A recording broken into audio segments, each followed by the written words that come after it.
Hey Anna, how you doing?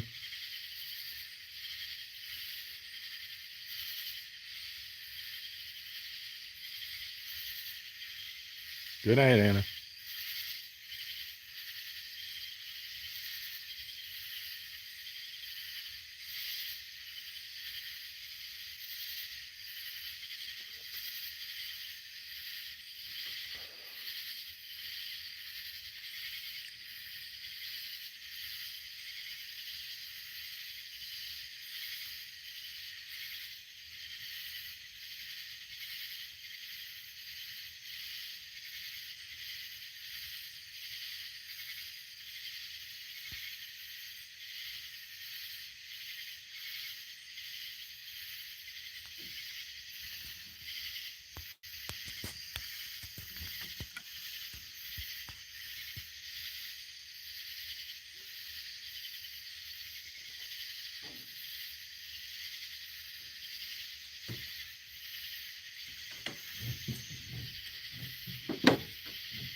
Hey Shira, how you doing?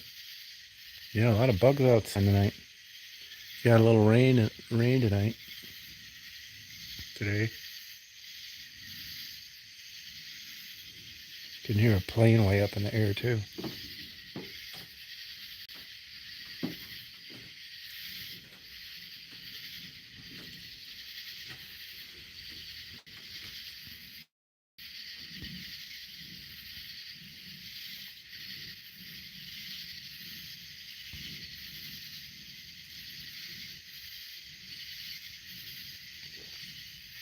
I think this is the first, like, kind of cool night since I've been here.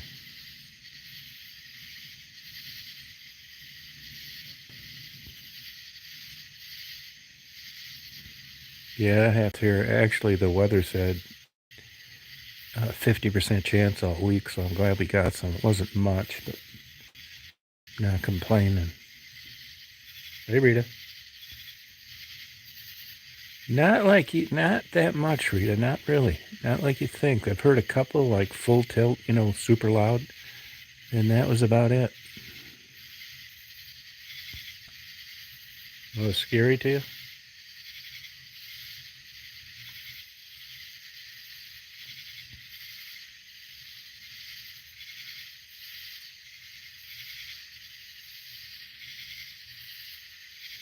You know what I did see tonight, though? I cut through the back part of the property, which I don't do very much because it can take you out to this road. Anyway, there's an old hay barn back there, and there's 2 baby vultures, maybe about a month old. They're huge. They're probably 50% fuzz and 50% feathers. Man, are they cute.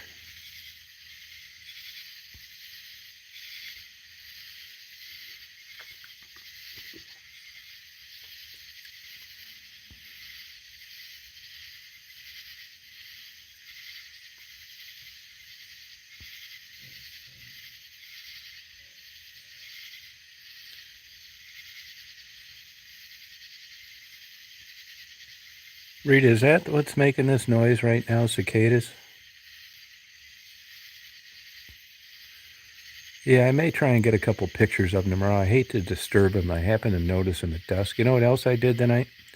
I took the excavator, and there was a place where they dumped here for God, who knows how long.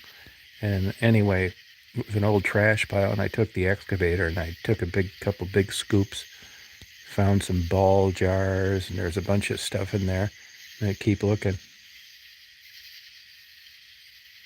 Yeah, they're really interesting birds. There are 2 that, I don't know if you know it or not. I mean, I knew this from a long time ago, but vultures like to rear their young in abandoned buildings and barns.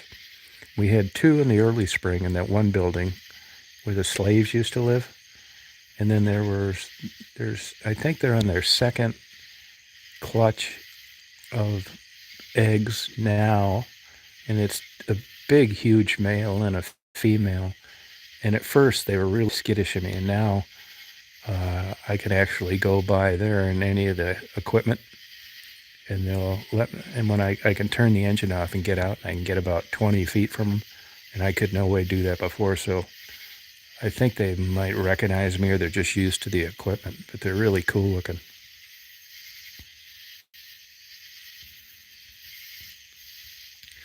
Yeah, I don't know if you know it, sure. I used to be into marble collecting quite a bit, and there's a lot of stuff that gets buried in old dumps.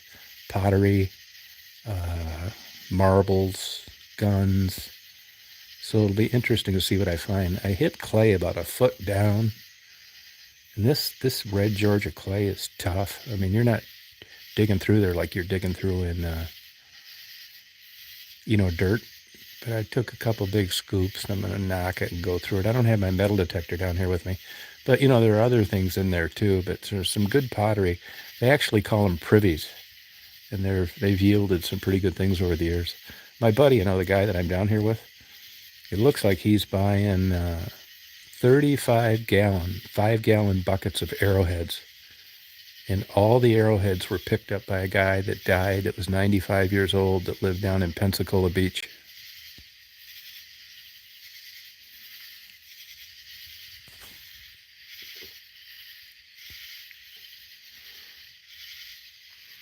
So you never know the stories that you get when you get. I was into antiques big time for about 25 years, mainly ephemera, documents, journals, maps, but I also collected marbles hardcore. And, you never know where stuff comes from sometimes. You'll find something in there that doesn't jive where they said it came from, vice versa. Some pictures were sent regarding the arrowheads, and there's a lot of pottery fragments, which are okay.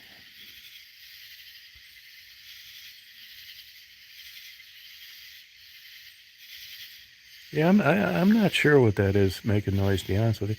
Nah, Bigfoot, they make a big deal of that in Michigan where I was living. I don't think Bigfoot's real.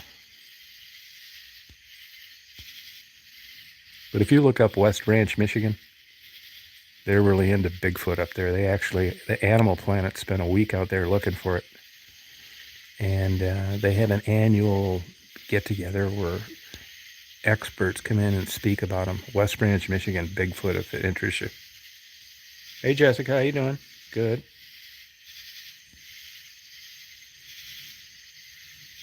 Yeah, I saw that, Simcoe. Were those people like trying to get over the United States? Were those like illegal immigrants or what? I did see that, but I didn't read it. Yeah, Zena, they seem too loud for crickets, and I can tell you this: whatever it is, they're in the trees for sure. Yeah, that's too bad. Yeah, I saw that.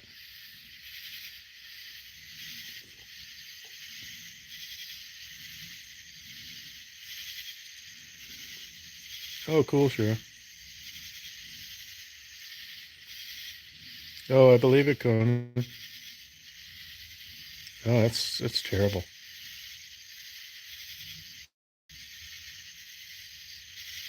Yeah, Jessica, did you shut that store down for good? Permanently closed? Oh, oh, that's cool, sure.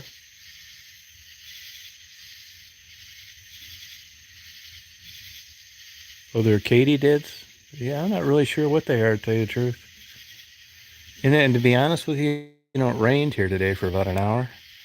I can't remember hearing that same sound or not. I mean, I've heard a lot of crickets before, a lot of other stuff.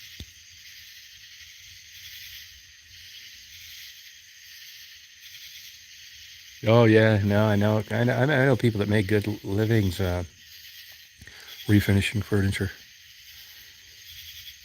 I picked out where I'm going to build this house. I think I told you before. It's 235 acres down here, and I don't I don't really want to build my house where it's like open like this one is. I want to be like right in the trees. I mean, there's a penalty you pay for that if trees fall over, stuff like that. There's some coyotes making noise right now. But you guys would not believe how quiet it is here. If you notice, you never hear a horn, people, nothing. This is like, I'm going to be lucky to finish out my last years in a place like this. It's just pure, there's baby deer, fawns all over here right now. A couple of weeks ago, one laid down right in front of the skid steer when I was driving. And there's a bunch of baby turkeys, but I'm really lucky to have pulled this rabbit out of the hat.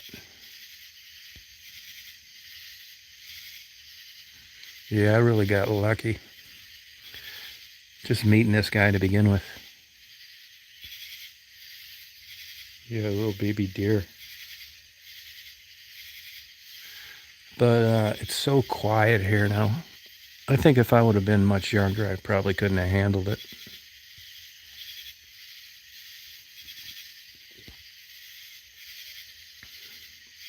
Yeah, I think I'll end up just, maybe doing a couple business things. I'm not going to bust my ass, so I'll tell you that. I don't mind getting my helping people out or doing something, but I think I'm just going to spend my last days reading books and getting lemonade at the local dollar store, going to food trucks.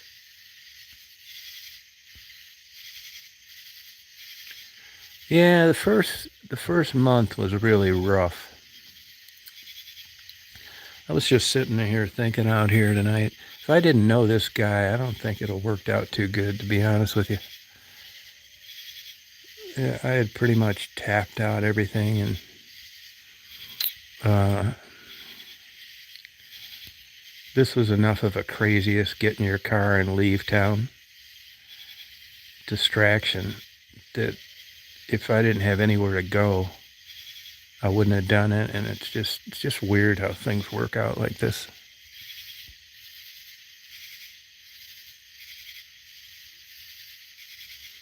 Actually, I was getting rid of some stuff on eBay, I wasn't a big eBay seller, but, you know, average. My eBay name's Detroit River. And I sold him a World War II picture, a panoramic, and he bought it for a friend of his. He's like the most generous, nicest guy I'd ever meet. And it did have glass. And I asked him, do you want the glass or not? Because there's a chance it won't make it. And I couldn't have done a better job packing. I'm a fanatic on packing. I actually built a wood frame for it. And it got there in 1,000,000 pieces. And he emailed me and said, hey, this thing came damaged. I immediately gave him a refund. And long story short, he bought out about a 25-year collection of that I had of all sorts of shit. Took us 3 days to load it in the trailer. And then we just kept in touch, and he's just like I am. I mean, the similarities between us are unbelievable. Never really hangs around people. His wife's always joking with us all the time when he's gonna leave her for me. Because she knows that he didn't hang around people. I don't either. And here I've been with this guy for 2 months.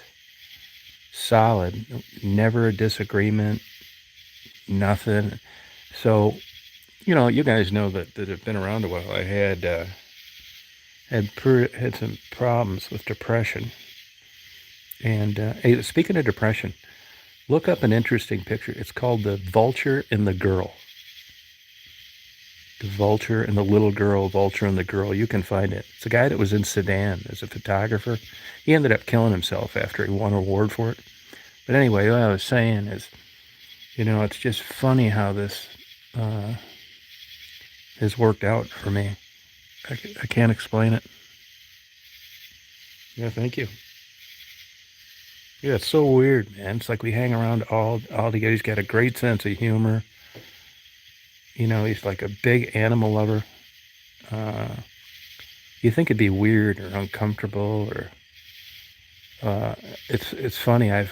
He showed me some text that his relatives have sent him before, and his daughters even tell people that Dad's got a friend now, and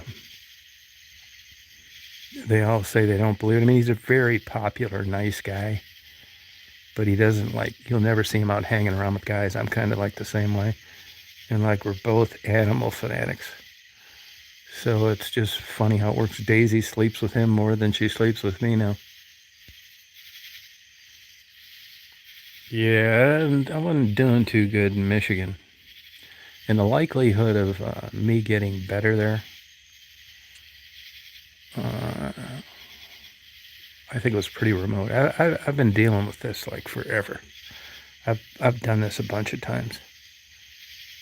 I just like pick up and leave. What I would normally do is sell a company, and then I'd have pretty good money where I didn't need to work for a long time. And believe me, I didn't. If you have depression, at least in my case, the last thing I wanted to do was work. And it wasn't laziness, although the effect would seem the same. You wouldn't believe like the time. I mean, I went on some damn depression spells. Depression's not bad when you have money. Where it starts to drive you nuts is when you don't. If you've got a big stash of cash and you're just screwing around. I took one 10-year vacation. And it's not bad because, you know, you're not accountable, really. You're just like having fun. It's when you get into a financial crush is where depression's the problem. Daisy's doing good. Yeah, she had her surgery today. I'm going to go pick her up tomorrow. I mentioned earlier today, you know, this guy, he knows everybody here around this whole area. And he gave the vet a $500 tip for moving up the operation appointment. What are you in deep with, ACB?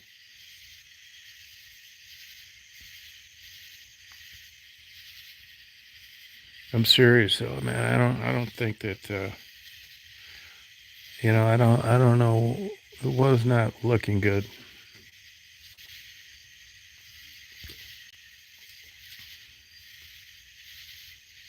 Oh, thank you.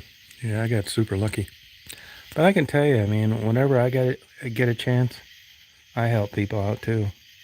I mean, like this, I've said this a million times, so if you've heard me, my apologies, but this guy is like the most generous guy in the world. Seriously. He's always buying people's groceries in line. We were in an ice cream store in Hilton Head the other day, and there was a family that came in there. Hilton Head's expensive. You know, if you're just blue collar, middle class, and there was a gelato place, that gelato's expensive. At least it is there. And you could hear the wife talking to the husband about how expensive it was. And he whispered to the clerk, I want to pay for their ice cream or gelato. He pays for people's pet surgeries, constantly picking up people's tabs. He just gave a motorcycle away to somebody today.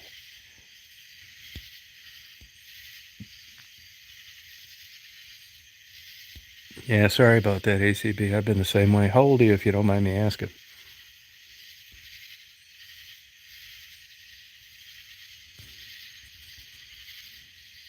He really, you know, I'll tell you what's really weird. This is going to sound crazy to you. I am crazy lucky. 43, yeah. God, I wish you luck with that. I really couldn't tell you what to do because it's different for different people. If I could help you, I would.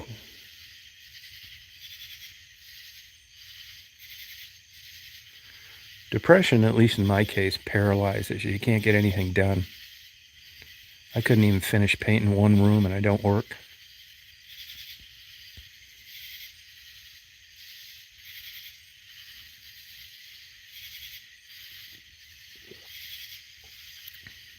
Let me give you another example. You know, that gas station I stopped out yesterday. Now that lady, she wants to buy a couple of the same places he does. I'm telling you, man, she's a really nice lady, that lady I talked to at that gas station last night. He'll help her out too. Yeah, ACB, I know what it's like. I'm sorry about that. Where do you live? It does suck, Melissa. You got that right.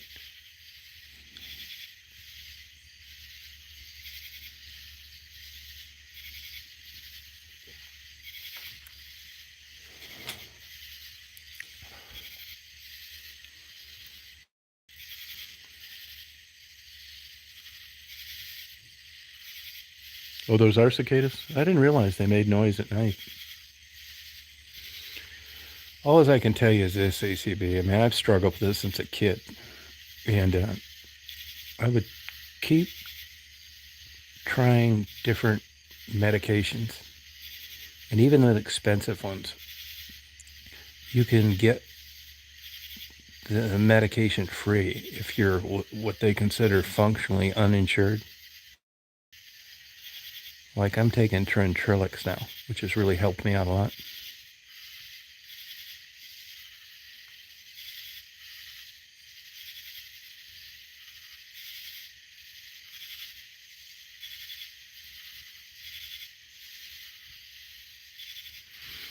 So what I plan on doing is I got to go up to Michigan. I don't even feel it. Once I leave a place, it's funny, I'm done. I got to go up there, get my stuff packed, mainly my books, sell some things, get it all ready, and then we'll bring up probably a truck from his company and bring it all down. Yeah, ACB, there's a lot of things you can get free. If you need like some, you can always email me if you want and help you. TomReed1956 @gmail.com.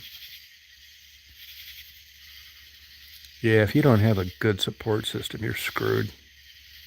I mean, I say that, although I didn't have a good support system, but it isn't, that wasn't a part that bothered me, believe it or not. And another thing that didn't really bother me is like loneliness, which seems to be a big factor with other people. I will say it seems like the more depressed I got, the more I stayed to myself. But that, honestly, in good conscience, it wasn't a factor in what I would call something that was bad for me. I was always kind of like that.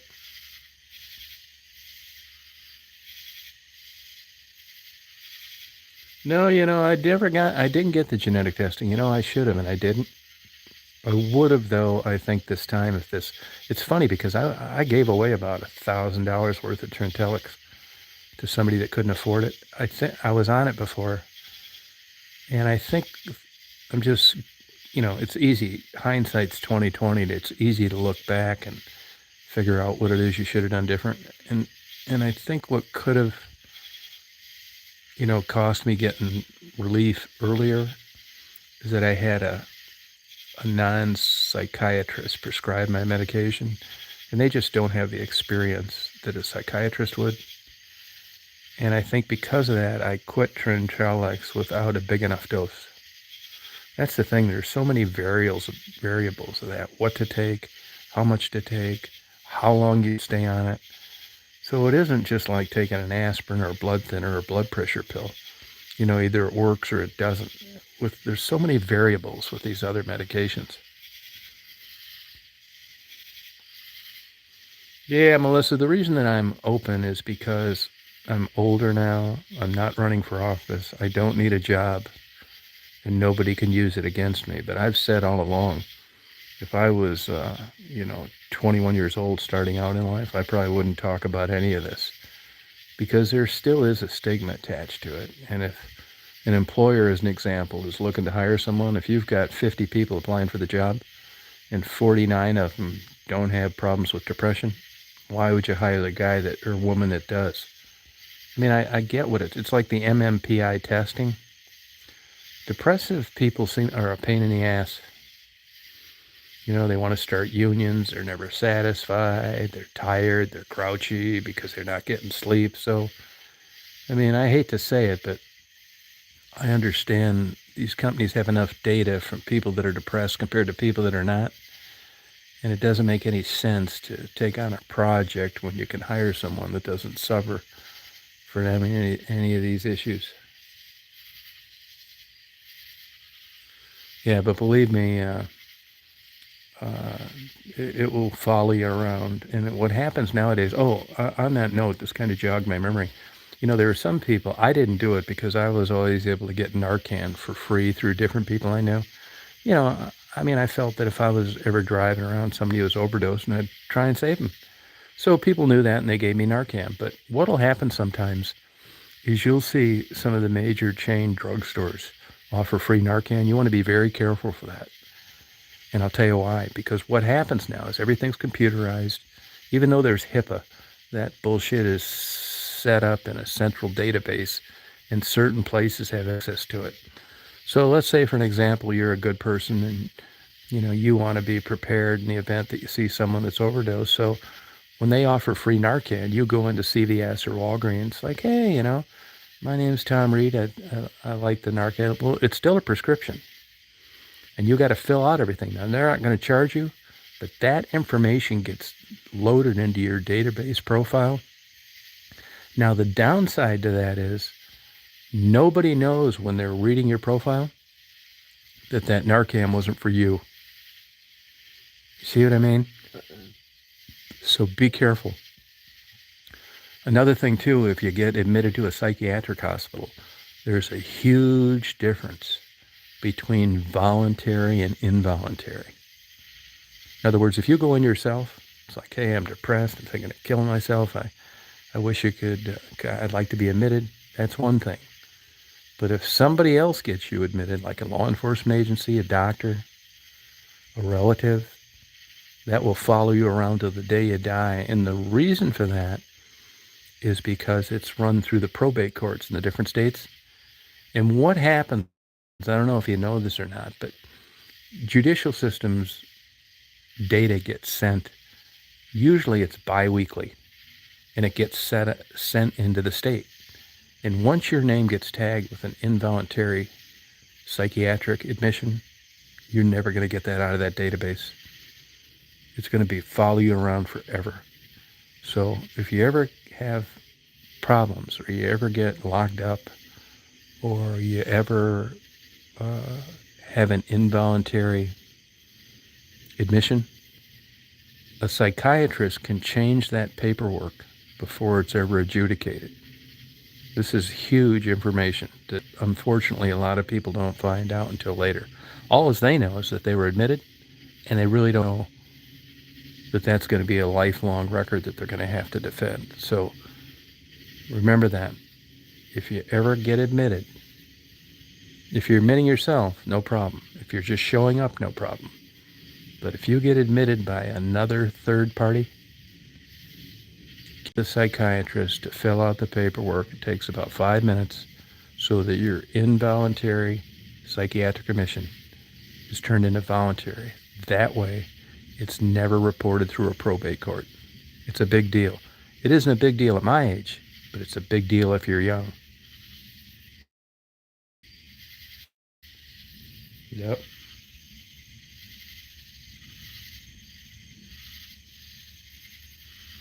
Yeah, I'd like to say I admitted myself, but, well, one I did, one I didn't.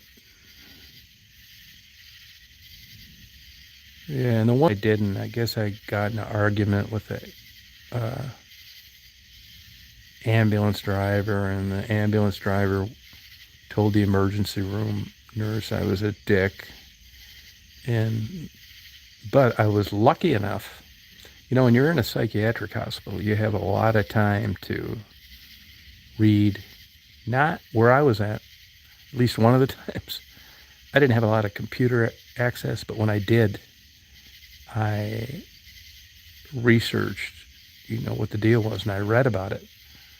So, I approached the psychiatrist and I said, hey, look, I was involuntarily admitted. That's against your will, right?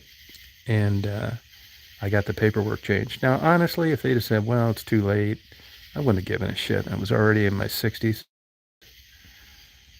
But like I said, if I was 21 starting out in life, it would have been a huge deal. It would keep you from getting a job. Now, no one's going to come up and tell you that. You're just not going to get the second and third interview.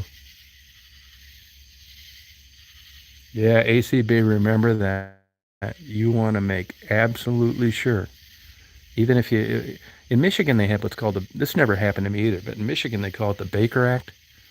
So if you're, crazy or talking about finishing yourself off or just doing wild shit, I think it's 3 days. Florida has one too, and I don't remember the name of it.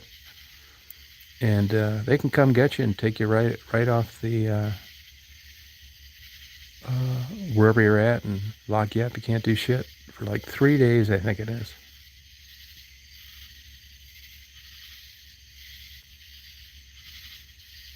Yeah, see, I don't really care anymore. Like I said, Rita, I'm lucky enough. I tell people all the time, they think I seem so honest. Well, believe me, I wouldn't seem this honest if I had a career ahead of me. I tell people all the time I can afford to tell the truth. And it's unfortunate that you have to be in this position before you can do it. It's nothing like it used to be. The stigma to mental illness is still there. It's kind of like owning pit bulls, but it isn't what it was. Yeah, the Baker Act. Yeah, 72 hours. Yeah, Michigan has one too. I might have remembered that wrong. It's a similar deal. I thought they called it the Baker Act too, but maybe I had that mixed up with Florida. And I'll tell you another thing you got to be careful for. So let's say, for an example, I'm down at Florida, and I'm visiting Rita, and I have a tailspin. Mine usually take a long time. From the time of whatever triggers this bullshit to needing to be admitted, it's usually about a 6-month period, and every day gets worse. So say I'm down there and I'm visiting Rita, and I'm exhibiting signs of suicide and not feeling good, not looking good, and somebody that knows me observes my behavior, and they call the police. Now, normally you need probable cause to search your car. So you're driving down the road, all of a sudden the lights come on. Cop pulls you over. It's like, do you know what I'm pulling you over for? It's like, no, I don't. It's like, well, we had a report that you were suicidal. It's like, I'm not suicidal. Well, let me tell you this. Even without your consent, when they have paperwork to back up what it is that this caller said, they can search your vehicle. And whatever you got in there, if you've got a loaded gun, you don't have a permit, or you've got a gun that isn't properly secured, you're going to get charged with that. You're thinking, you don't have a right to search my car. Well, under certain, there's a name for it in Michigan, the veil of some bullshit. And basically, you lose your rights when they decide to act on a call that involves someone that's thinking of hurting themselves. I can tell you it happened to me. Now, I ended up representing myself because I didn't want a court-appointed attorney and I didn't want to spend $5,000 on this bullshit. And I'm not saying I'm not an attorney, but I know enough to hack my way through the system, and I followed the legal system long enough where anything that I thought could have been me down the road, I collected the paperwork, whether it was motions, whether it was outcomes. In other words, what did these people do that could afford a good attorney to get out of this bullshit? And I had like a 30-year collection of it because I knew that, I had a psychiatrist tell me when I was young that your depression's going to get worse as you get older. So I prepared myself if I ever had to defend myself. And that's exactly what I did. And they were hardcore about making sure that I pled guilty to some kind of criminal charge. And I said, there's no way in hell I'm doing that. Because even a misdemeanor will keep you from getting into Canada. Now, I ended up getting it dismissed and pleading to a civil infraction like jaywalking. And honestly, it wasn't because I was smarter than them or I was as good as an attorney, but I knew enough to file enough motions to just wear their ass out. And that's exactly what happened. And what they charged me with on one of these pullovers was that for not properly transporting a gun, which was a bullshit charge. First of all, I was in a van. Secondly, the gun was in the very back of the van, so I didn't have access to it. And the shells were in the front of the van. Those fuckers still charged me. Even though I met the criteria of what would have been, where they nailed me is it wasn't an illegal case. It wasn't. It was wrapped up in a blanket. But the intent of the law was so that you didn't have access to a gun if you had like a road rage incident. But I found out later what happened. They had spent so much time looking for me that it pissed them off. It was on a busy weekend, and they figured they'd try and get something out of it, at least get a star in the corner for charging me for that. But on the same token, the law says you have to have it in an approved case, and I didn't.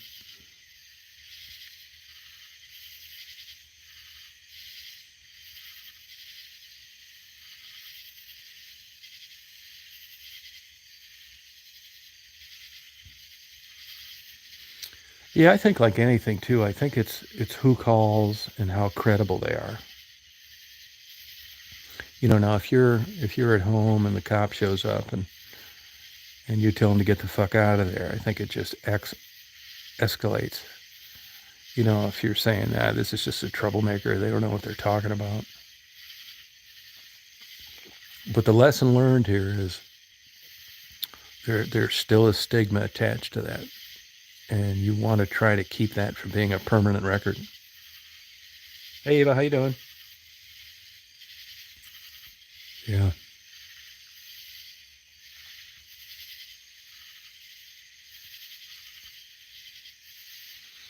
Yeah, and another, when you're depressed and you're distraught, you're in that kind of frame of mind, you're not really in a position to, make what I would call rational decisions. You just, it's one thing. There's a bunch of people out there that evidently look for attention and they're always going to kill themselves and they don't. And, that's one group. And then there's the people that it's suicide ideation. And what that means is you're so depressed and you can't function. And you'd like to take yourself out, but you don't have the balls to do it. I'm one of them, so I know all about it. And I've really read a lot of books on that, and I really, after doing that for a long period of time, I really couldn't tell you what's the difference between a person that would do it and a person that wouldn't. I don't know. But there's definitely two different kinds of people.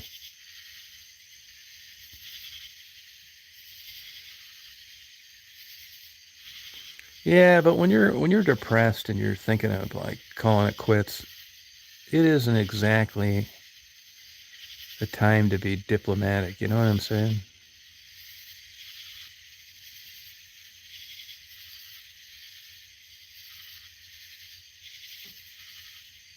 Yeah, I believe that's something. Yeah, I believe that. Yeah,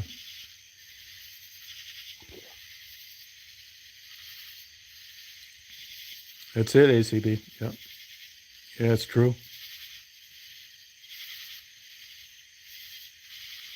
Yeah, but Eva, if you read studies on people that have off themselves, the bottom line is they anything I've ever read is that you want to take it serious.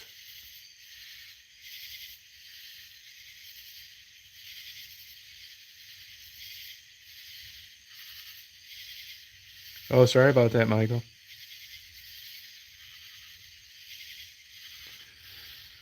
I mean, my parents were crazier than hell. So was my sister and most of my relatives. So, I mean, there's definitely a genetic component to it. I mean, I know what my strong attributes are and what my weak ones are, but it seemed like as I got older that the bad stuff started to outweigh the good, and that the good stuff wasn't possible anymore.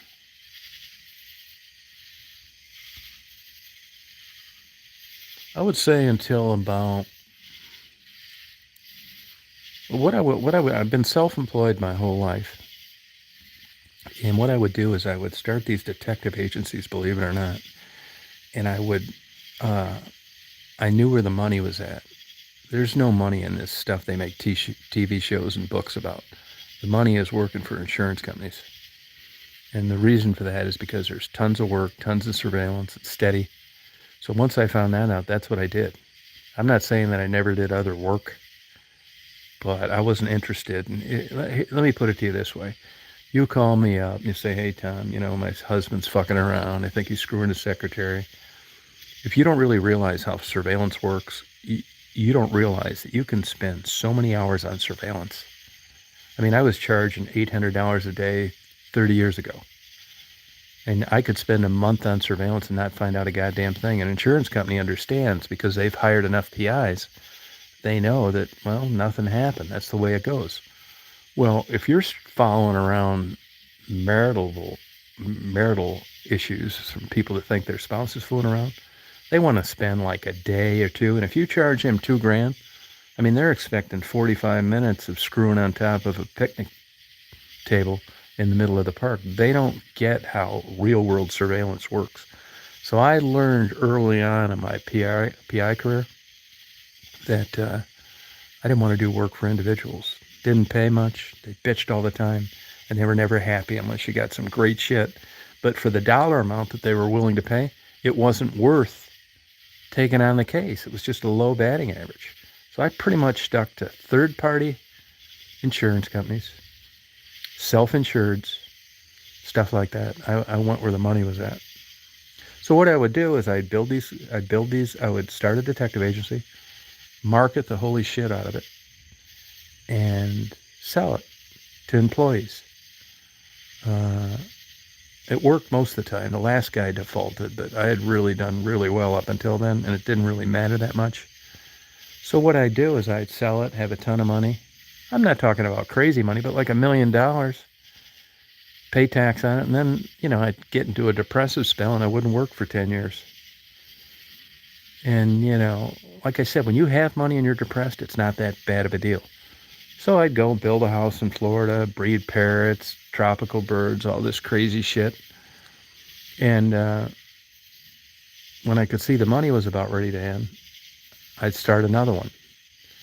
And that worked pretty much my whole life. I don't think it's like that now. I think the piece of pie is pretty small. And I just got to the point where I don't want to do any private detective work. I don't know whether it's getting older. Probably is.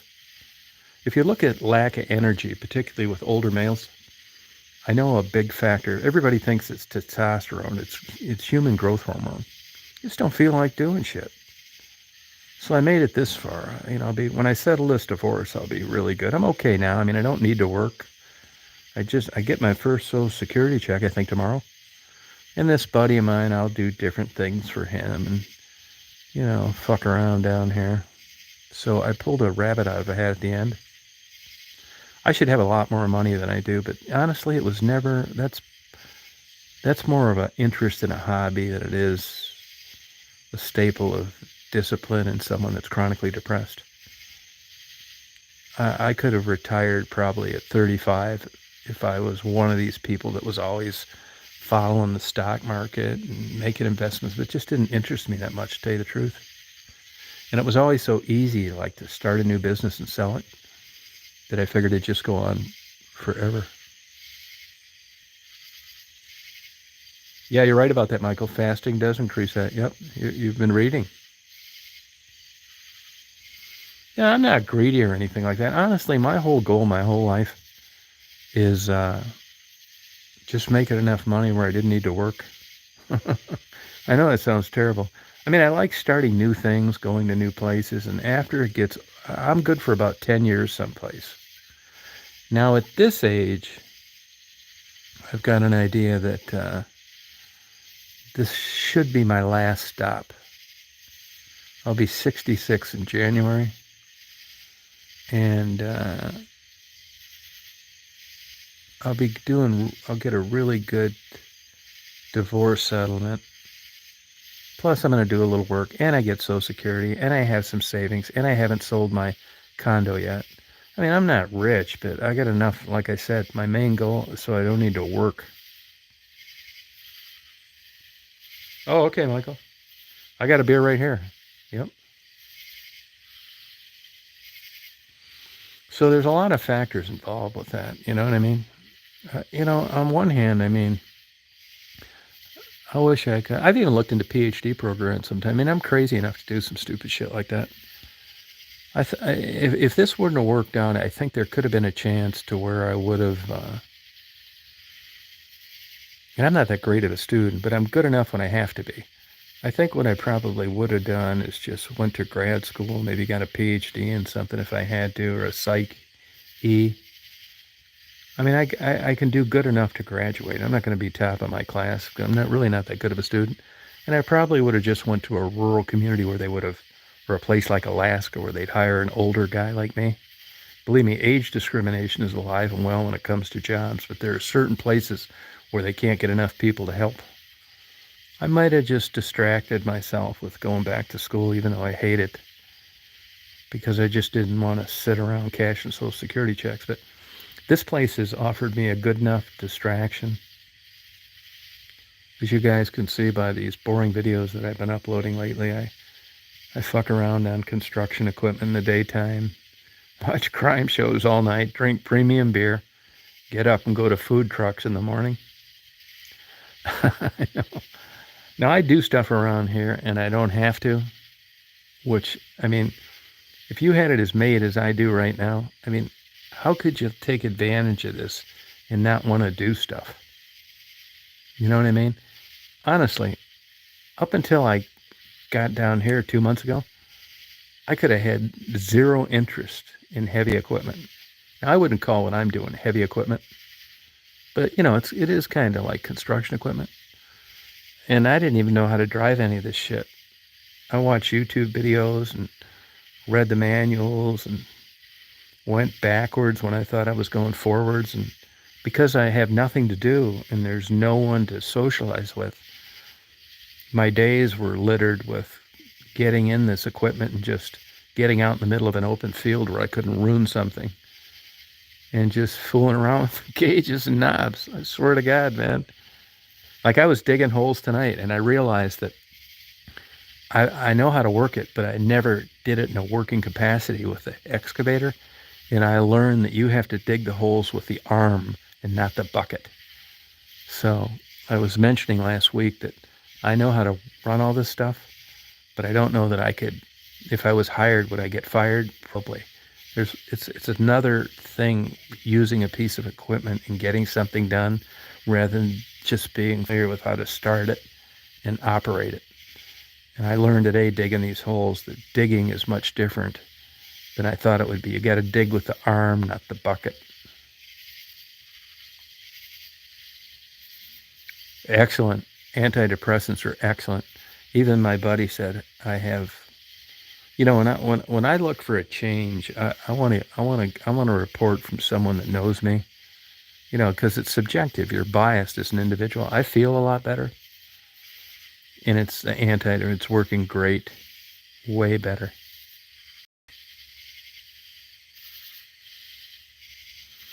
I'll give you an example. So I got a couple of friends of mine, and I bought them a couple of trinkets when I was in Hilton Head, and if I wasn't on this medication now, this is how this would be. I may not have bought them the trinkets when I asked them what they wanted. I got them. I would have drugged my feet, even after being 9 days in Hilton Head. Never got around to going down to the place and buying them. But I was feeling good. I was on a new medication. I went down there. I got a hold of them. What is it you want? They told me. I bought them. And the first day that I got back, which was over the weekend, but today was the first mailing day, I mailed them. Now, had I not been on this medication, I can tell you, I may not have bought them to begin with and said, well, I'll get them next time. I know I certainly wouldn't have mailed them as soon as I got back. So everything's looking good. That's just a low level, beginning way of explaining it. But I'm getting a lot more done now.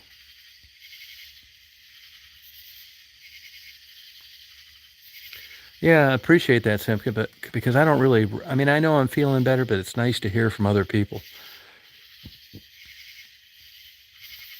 No, I'll tell you a funny thing about this, Billy Boy, is now that I'm on this Trintrellix, I don't really feel like drinking. One beer. I've had one beer tonight. I don't even feel like drinking. Isn't that weird?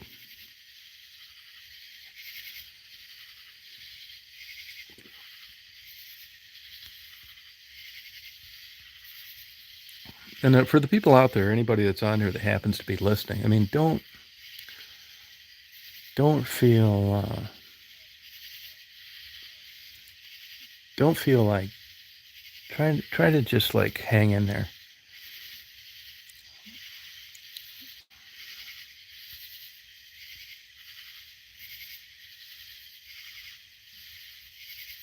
Yeah, Trintrellix. Yeah, Trintrellix is expensive as hell. I've got, Medicare and a supplement prescription, but to be honest with you, my buddy bought it for me.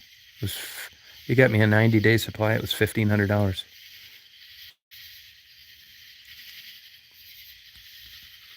But like I said, if you here's the thing, when you're depressed, you don't feel like doing anything. Laundry is impossible.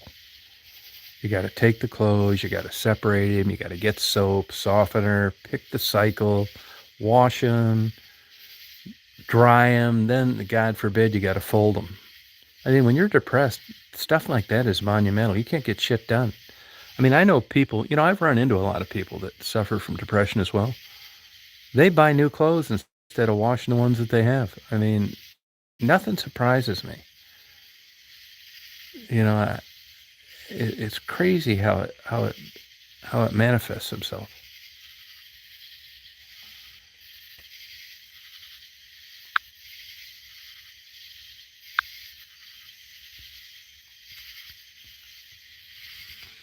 Yeah, I have one beer left over from before. I do have some scotch, but I'm not drinking it. I don't feel like drinking on this medication. Isn't that weird? Yeah, good night, Conan. I don't know if you checked out any of that, those programs for your CV. I don't know if you're depressed or not, but if you are and you need help researching that, let me know.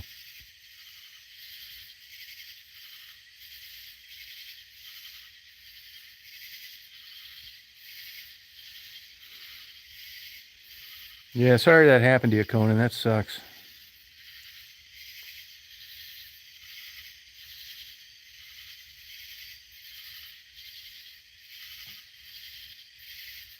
Rita, you can go in there and just unblock that again.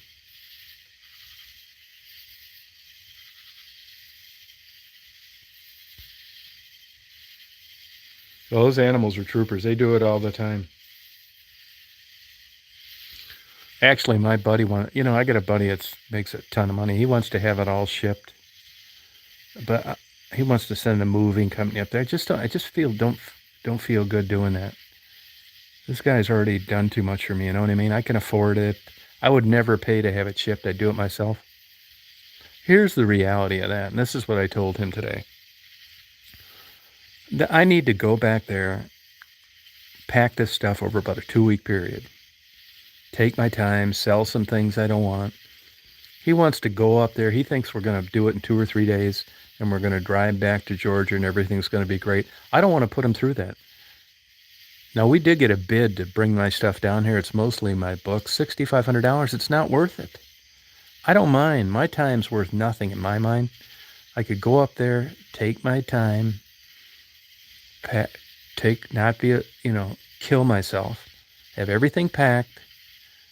Maybe he could come up for a day or two. We could drive it all back to Georgia, have a painter go in. Daisy messed up my wood floors a couple places, have that fixed, and then put it up for sale.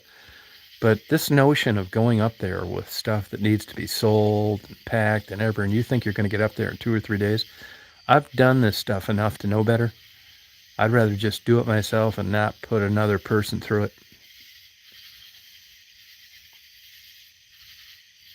Oh, you're welcome, Conan. Yeah, I mean, you guys know how it is. Like, his wife's big into these aluminum Christmas trees. There's a big thing in Illinois coming up in July. And he said, well, how about this? I take my wife there. I'll take the trailer. And when we're done with that, she can get on a plane and fly back to Hilton Head. And I'll come up and help you. I said, look, man, I appreciate you offering me that. But I know how this stuff works. You're going to be in Illinois at a 3-day convention, which you really don't want to do. You're going to be tired from busting your ass up there from Georgia. You're going to want to go home, but you're not going to be able to because you already told me you'd help me move. I know better than to do these things.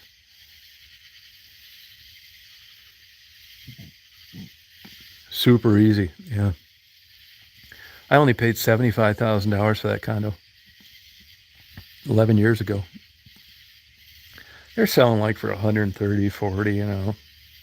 It's not like I'm going to get rich, but as you know, the crazy, nutty, inflated housing market in the country, it'll sell really easy. My buddy tells me I should list it and not do a goddamn thing because there's plenty of people out there that know how to do that, that'll be glad to get, 10 grand knocked off, and I won't need to worry about it. No, I won't. Even if I did. I mean, West Branch was great. I had a good time there. It was a good 11 years. And I had fun. It's just, it was getting to the point where there was nothing else to do. And as you guys know, that I was a big, I'm a big driver, but with $5.30 a gallon, there's a certain point where it gets to where it's not worth it. Yeah, it is empty. Yeah. Yeah, you're right, Rita. That's true. Yep, that's true.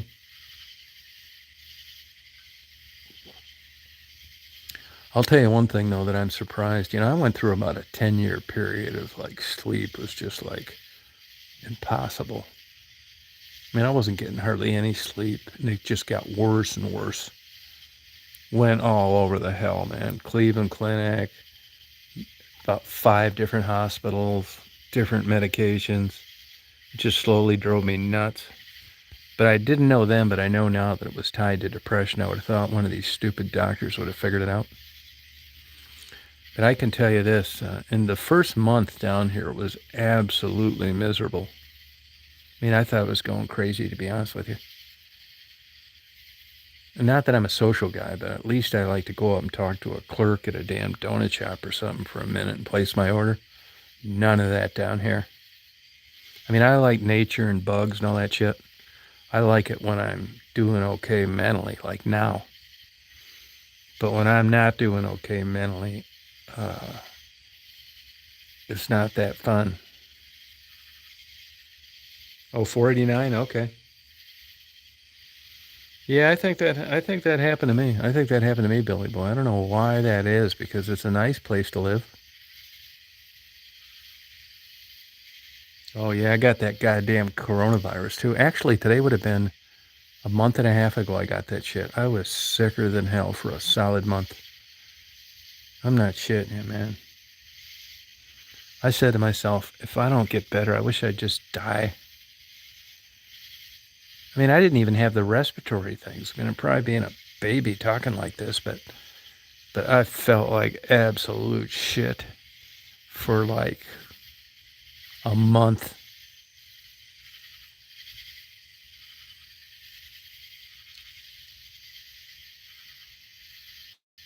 Yeah, that was a bitch. Man, I mean, you know, you guys know how it is. You get the flu, you're sicker than hell for 2 or 3 weeks. Once in a while, maybe you'll experience a week or 2 weeks of really feeling bad. When it starts to turn into 30 days, you start thinking different. I did. It's like, holy shit.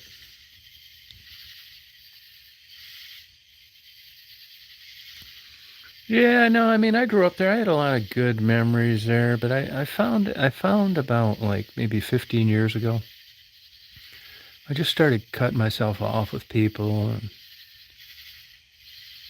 not calling people back, and it's weird. Now here I am on YouTube talking to 40 people I met on the internet. I can't explain it to you.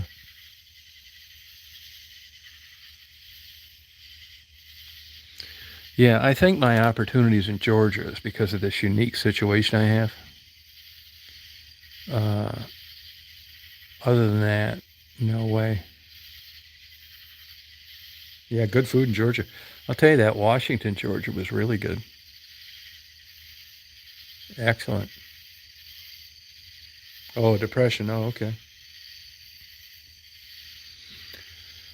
Yeah, I mean, I'm gonna milk it out as long as I can. You know, keep taking this shit, and I mean, I hope I'm lucky enough. You know, there's a lot of people that are treatment resistant, and I thought I was one of those for a while. I probably would have eventually got that genetic testing. Here I tell other people to get it, and I didn't get it. Stupid, really.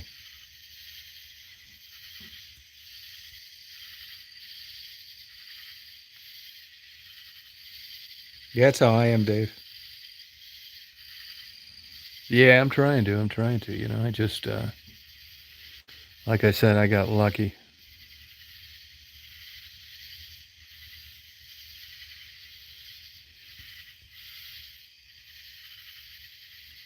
Yeah, I hope it's that easy, Billy boy. I hope it's that easy.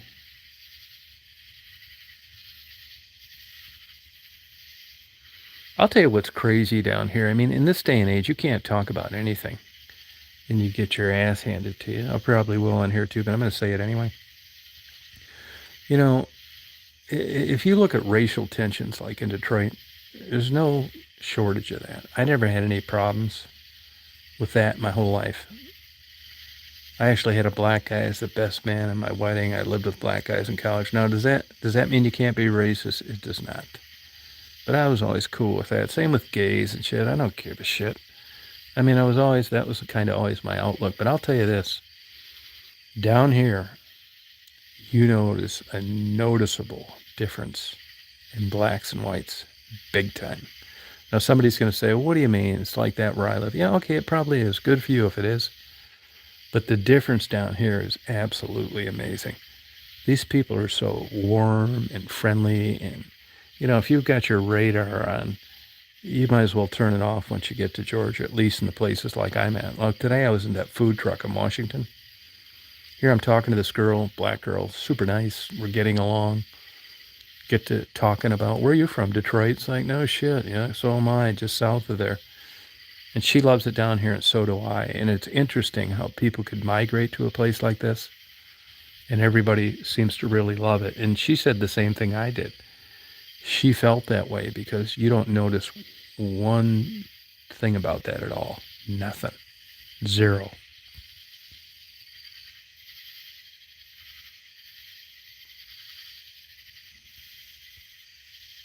Yeah, I don't know why that is up north. I really don't. You think if there was going to be some strife or depression or anxiety, that it would be down here with all that Civil War shit and slaves and all that kind of stuff. Not at all.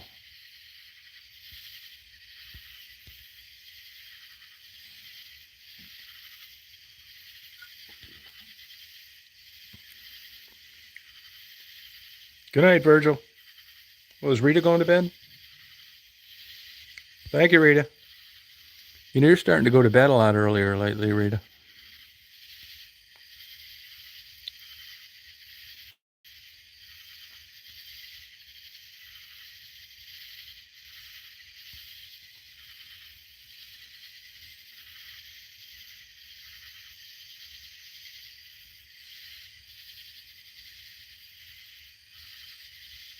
Oh, Rita, sorry, Virgil.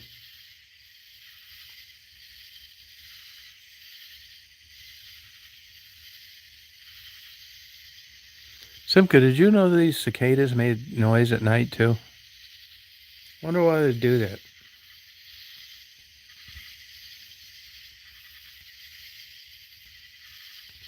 Oh, I think it is. Yeah, I've read up on that quite a bit, Billy Boy, and they say just don't, not in excess. Now, the MAOI inhibitors and stuff like that, that's different. But this stuff, no big deal.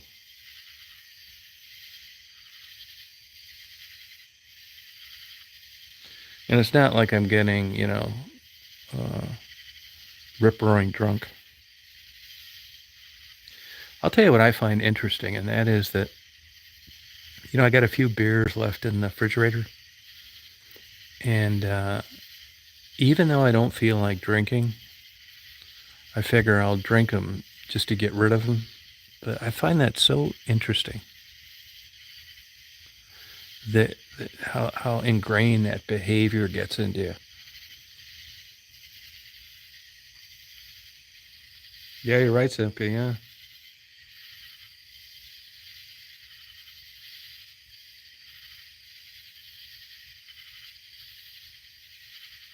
Yeah, diversity is crazy. Unbelievable. I mean, this is diversity for real. That's my opinion. Like it's diversity that worked rather than force fed that didn't work.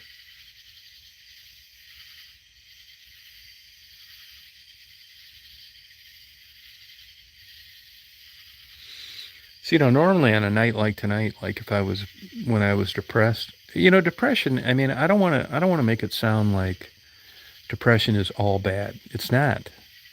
I mean, it mostly is. If you've got to work and you're in a relationship, well, it can cause you some major problems, friendships, whatever.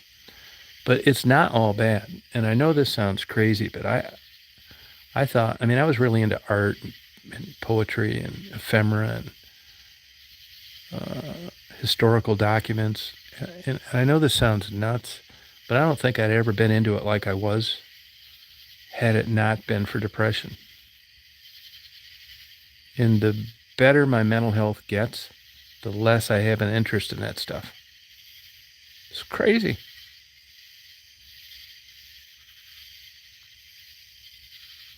Yeah, I do dwell on things. Yeah, I do. I would dwell on things. Yeah, I would, man. What I would do was,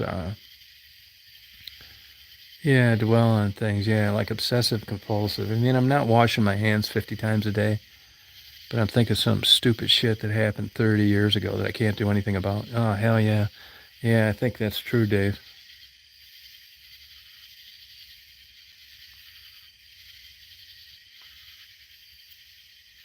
I was like the most jealous, hot-headed guy in the world for about 25 years. I mean, I look back now and, you know, I'm lucky I made it this long. I'm surprised I lived this long, tell you the truth. Yeah, I would dwell on shit, just super worried about stuff that wasn't even happening. I mean, I really fucked up some good relationships. I mean, I still end up getting rid of them, but I look back on some of the relationships. Now, as time went on with me, I just didn't want any relationships. I don't know whether it was, I just couldn't do it. I never had any problem getting girlfriends, but I always seemed to get sick of them pretty early. And I don't think that's normal. I think it's tied into this depression.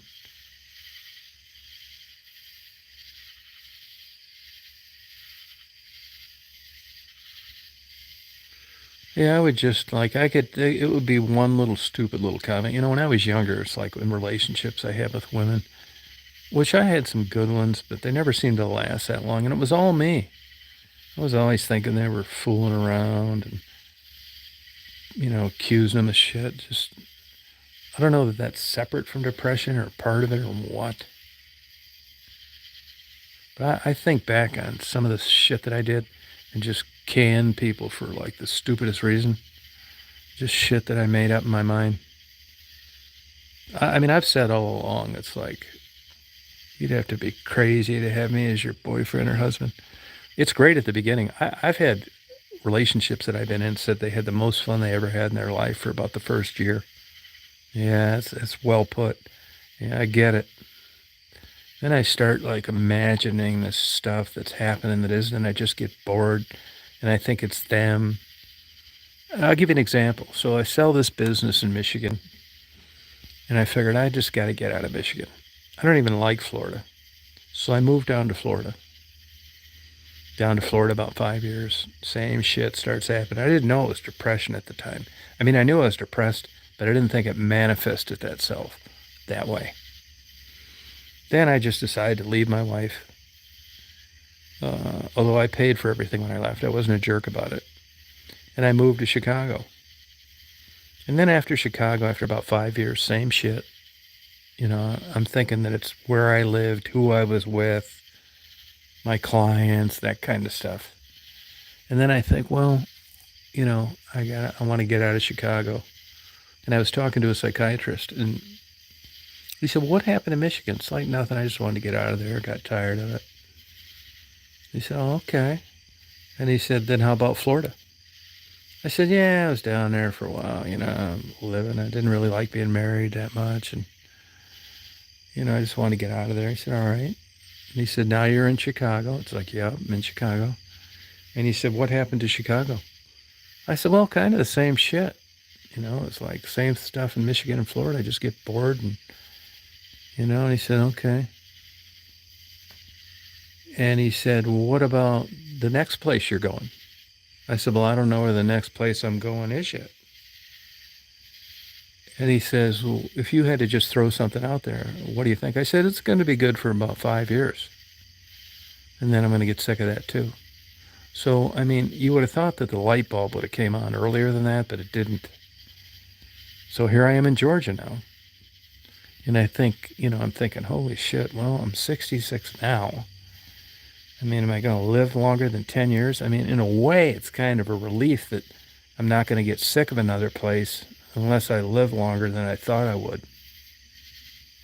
Yeah, self-sabotage. Yeah. Yeah, I don't really drink enough alcohol to do that, though. I don't really drink too much. Folly everywhere. Yeah, what's that old saying they have for where you go, there you are, something like that?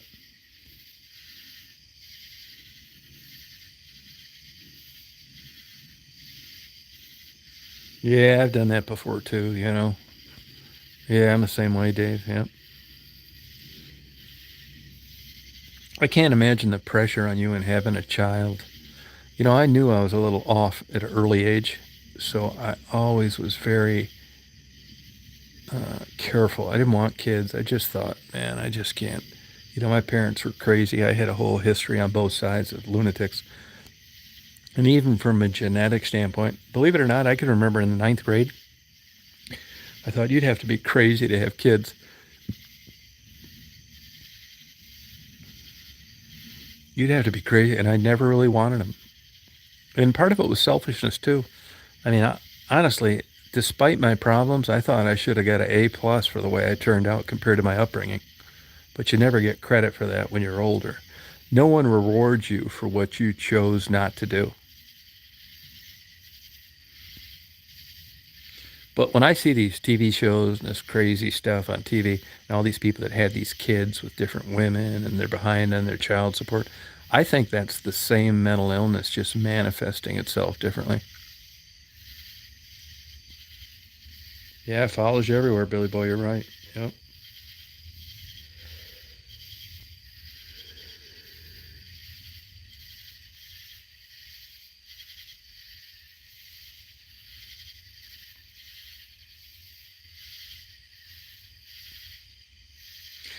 See, this guy that I met down here, where I'm staying down here, he for some reason he has a very acute interest in depression. He's got a daughter that suffers from it, and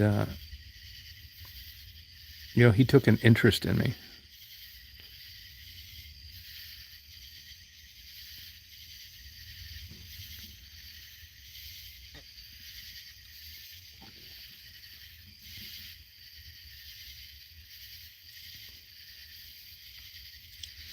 I mean, you could have offered me $1 million to do a live for about the first month I was down here, and I couldn't have done it. No, I already did. I already did. Oh, thank you, Archie.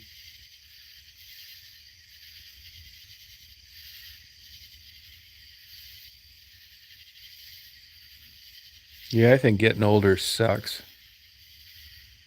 in every aspect. I'll tell you this, though, and I bring this up a lot when I just run into a conversation with people, impromptu at a stoplight in a hardware store or whatever. When I quiz them, if they're around my age, about, aren't you glad you're just starting out? And everybody says, absolutely. That is not a good sign. Hey, Mina.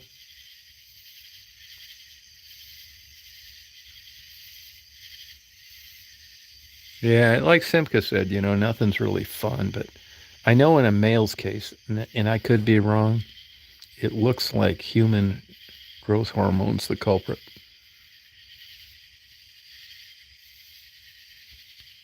Yeah, they do, Billy, but my experience, you may have experienced it differently. They're far and few between. And another thing you have to look out for is that, are they glad at getting older because they've got all the responsibility behind them and their spouse died? And that was an improvement. Yeah, me too, Simca. I do. Simca, what do you think about this? I used to just be kind of flippant about dying. And now that I'm getting older and dying isn't as far away as it used to be, now it's starting to like scare me a little bit. I mean, I know, but and then when I think about that, I think, well, I think it's like getting a colonoscopy. I think it's like that. It's just you go to sleep and you never wake up again.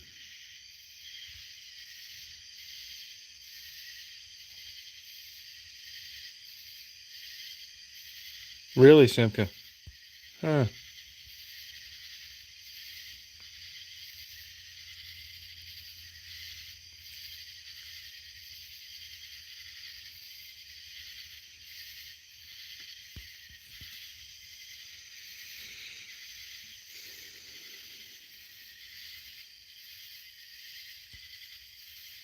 I think about it, but I just think about it then when.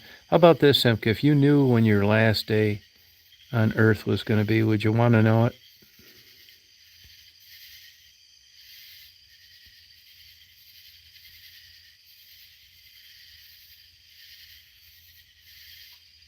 Yeah, I got out of that ACB.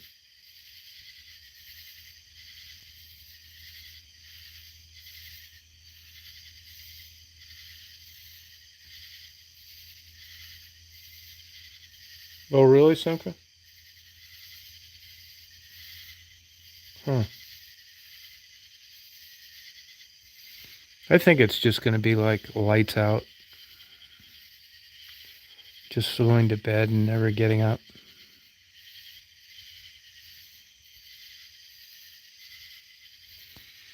It seems like, I hope that's all it is.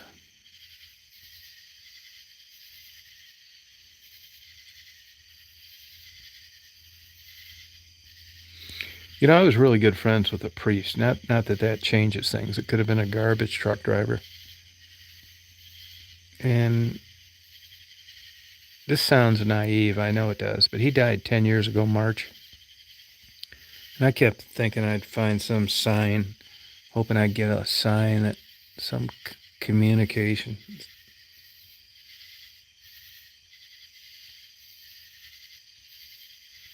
Yeah, I think you're right, Dave.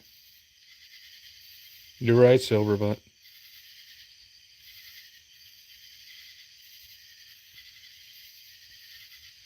Yeah, ACB. I think it could be like it's just a chemical reaction, like a dream or a nightmare.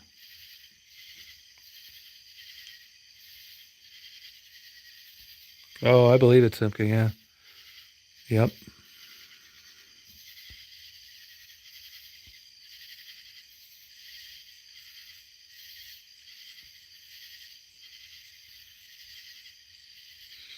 I'll tell you one thing here that I've had happen that I would have paid for, and that is that my sleep down here. I sleep like a damn baby, like a teenager.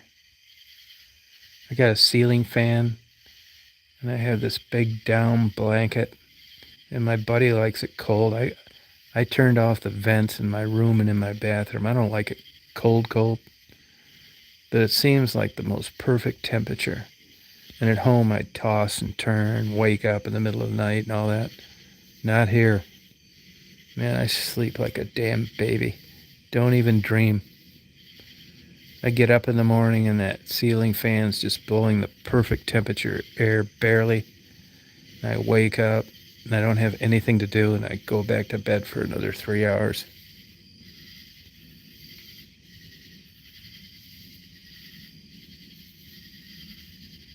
Oh, good for you, Mina. Yeah, I watch crime shows, yeah. I watch Dateline, 2020, stuff like that.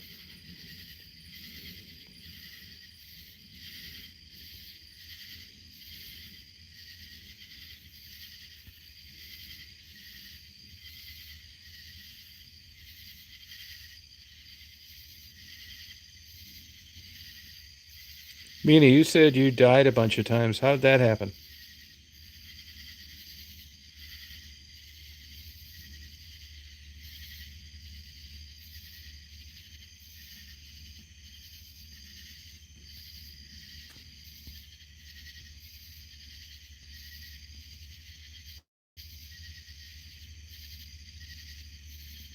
Oh, child predators? I don't watch that. It's not on anymore, I don't think.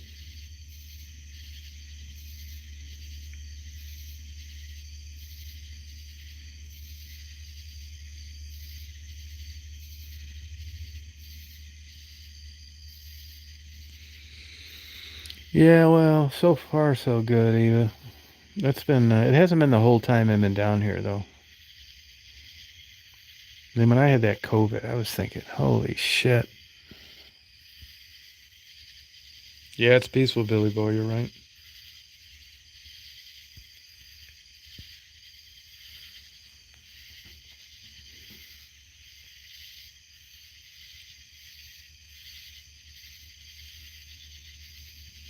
Really, ACB?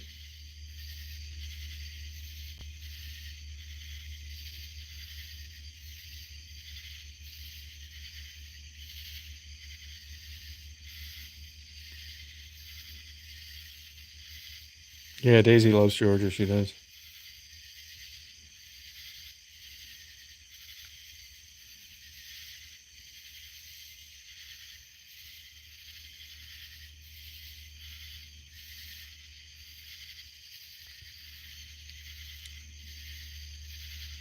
Oh, good for you, Mina.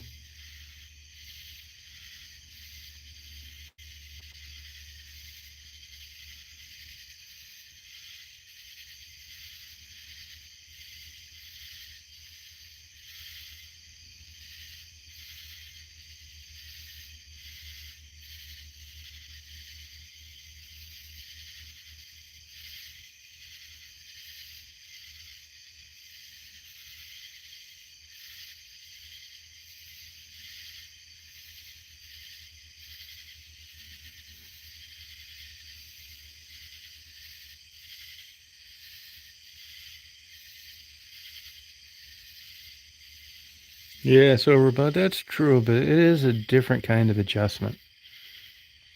It really is.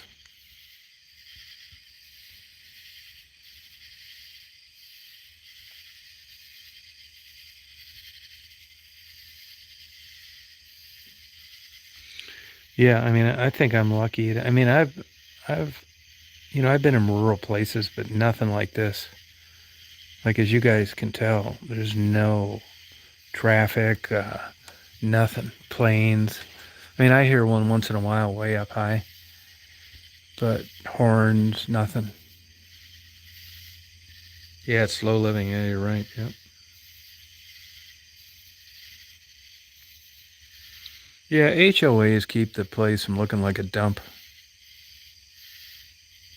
Yeah, boiled peanuts. Yep, I like those. Yeah.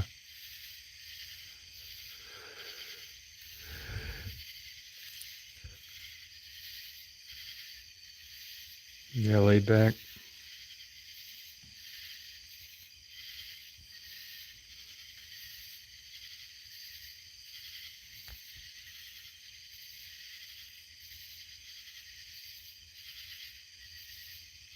Oh, that's fun, Virgil.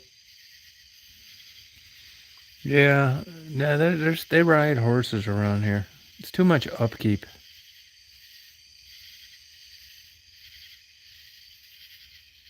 Yeah, you're right, Eva. Yeah, it's true.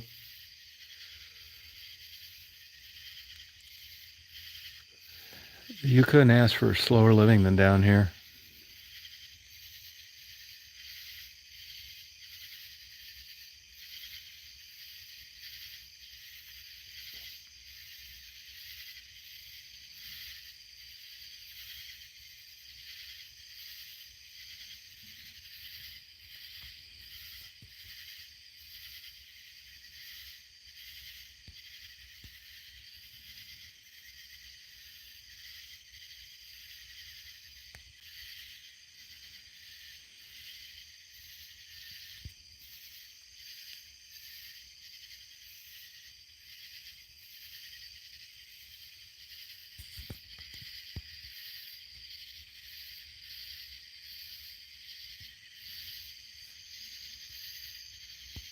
Yeah, that's a good attitude, Silver.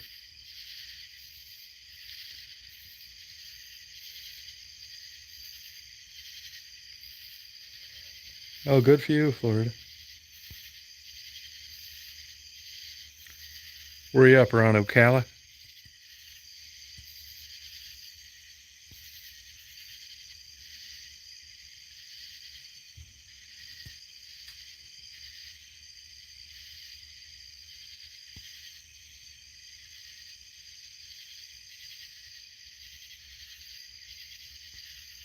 Yeah, I think eventually it will, Virgil. They say, I've read articles before and I've talked to the Amish about converts, and they never seem to do very well. So you might want to look into that. Yeah, I think inflation. I think the bubble's going to burst here pretty soon, which was part of the reason why I wanted to get divorced. I don't think that damn property could be worth half as much in another year.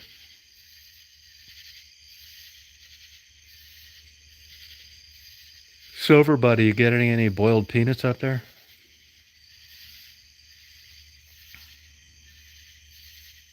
Hey, Blue, how you doing? Yeah, Simca's probably right. Get a horse and buggy, not Amish. That's good advice.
Hey, Frederick.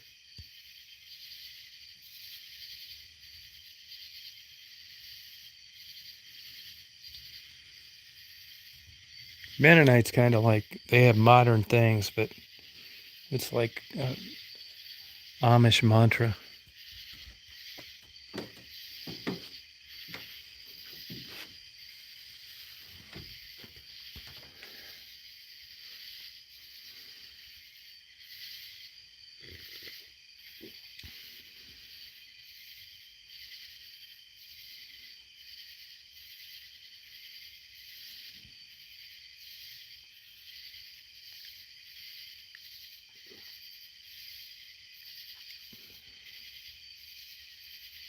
No, houses are selling. Yeah, they are.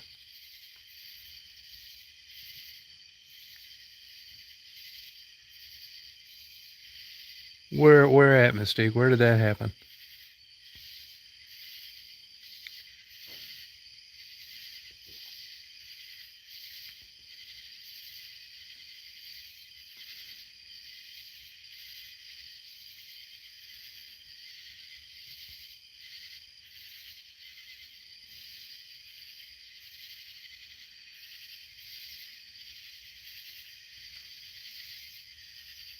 Good. Hi, Pam.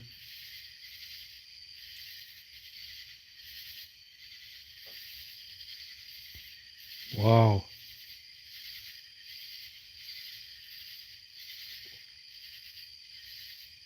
I mean, is that really true? They put too much mayonnaise on a sandwich?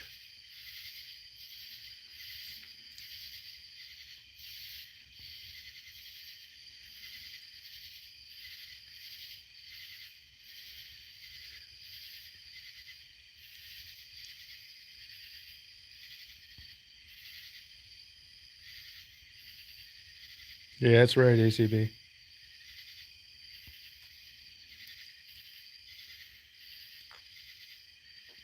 No, I can't.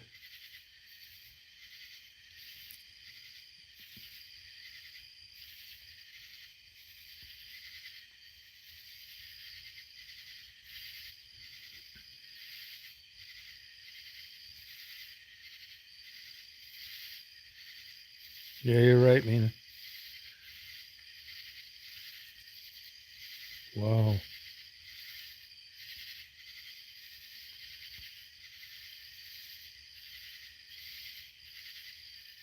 No, I agree, Sophie. You know, that Hilton Head's like that. I was talking to a real estate agent down there, and it's crazy. The sales,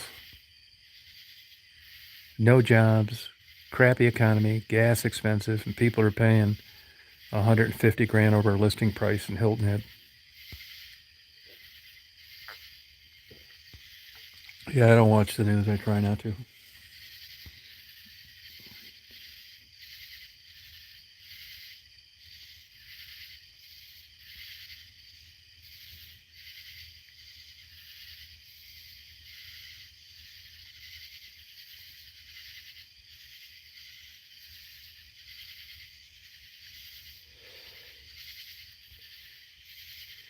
I tell you, it's fun to get on here at night though and just talk.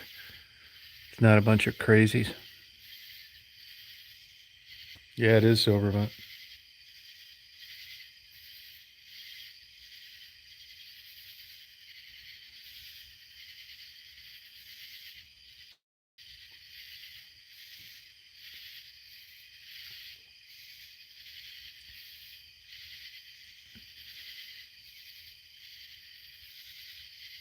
yeah, I'm in Newtown. Yeah, Crawfordville, Georgia.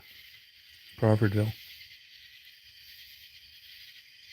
No, I take naps and stuff here, which I could never do until I came down here.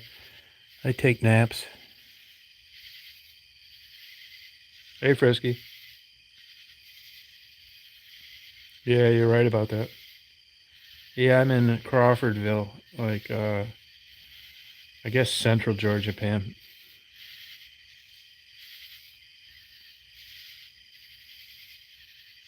No, it's crazy, Mina.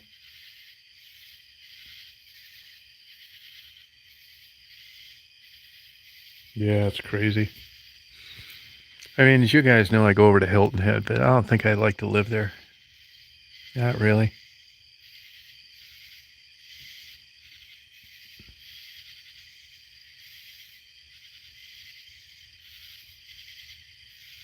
Big time ACB. Civil War is huge down here.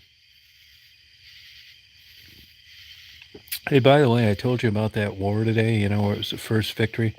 That was the Revolutionary War, not the Civil War in Washington, Georgia. Oh man, I sleep like a baby down here. I really do.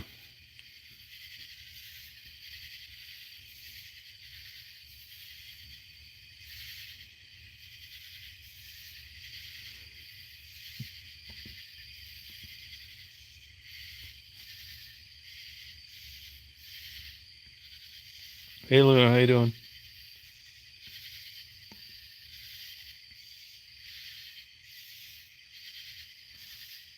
What are you doing up so late?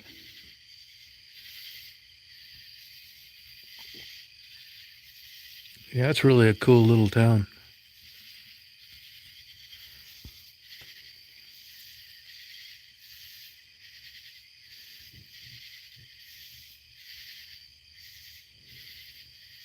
Dave, do you like that Civil War stuff?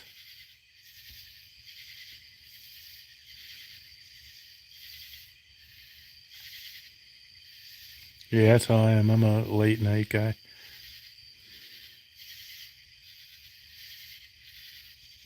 Yeah, no, I can't believe it, really. You know what's weird? I'm not dreaming down here. No dreams.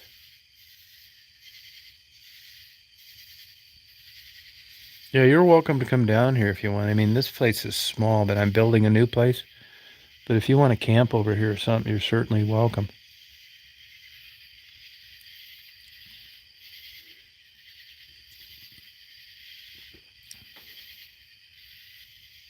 Oh, did you, Pam? Oh, cool.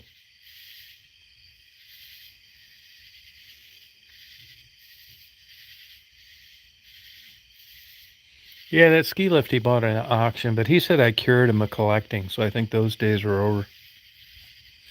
Hey, I'll give you an example. You know, this guy buys collection. He just got a guy call him today that wants to sell him 35 5-gallon buckets of arrowheads found in Florida. 5 grand.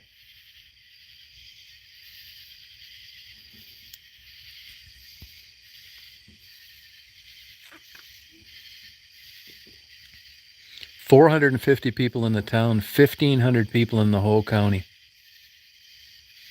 Yeah. Yep. 5-gallon buckets of arrowheads. 95-year-old guy died in Panama City, Florida.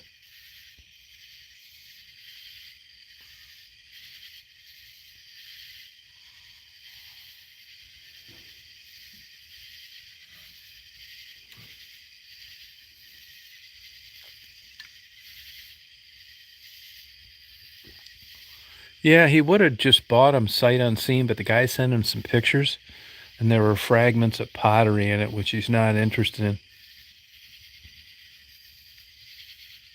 No, I don't think so, Simca, because it happened even before that. Before that.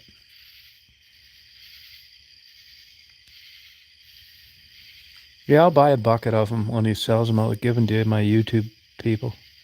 I'll buy a bucket off him, send it to you. I quit collecting stuff. I think it's mental illness. Oh, thank you, Pam. No, but Washington, which is only 17 miles away, good food. Oh, good luck to you, Mina.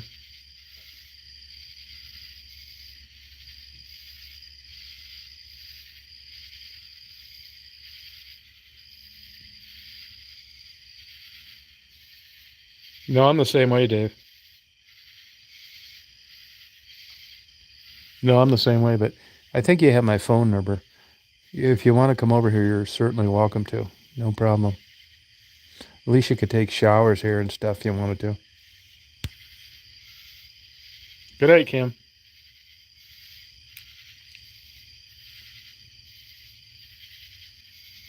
This would be a killer place to camp, I'll tell you that.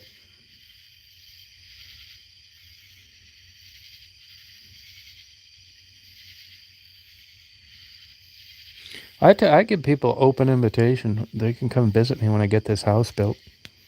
Come down here, spend time, relax, just take a break, not do shit. This I'll tell you where this I'll tell you what this place would be good for. I wish I'd have had a place like this. I would tell people like somebody could say, like, first of all, I'll preface it with you couldn't be with a safer person than me. I have no agenda. I don't want anything from anybody. I just want to like have help people seriously and want nothing in return. But like say you're not getting along with your spouse, or you're having marital troubles, or you're single and you're lonely, you're bored, I would say, hey, look, do this. Come down here. You have your own room. You don't have to do shit. I take care of everything. I'll even cook your dinner for you. And for 2 weeks, you can just sit and like I'm doing right now, or however long you want. No strings attached. Read your favorite books. Read poetry. Write people that you never seem to have enough time to do. And just not do anything. I even do your laundry.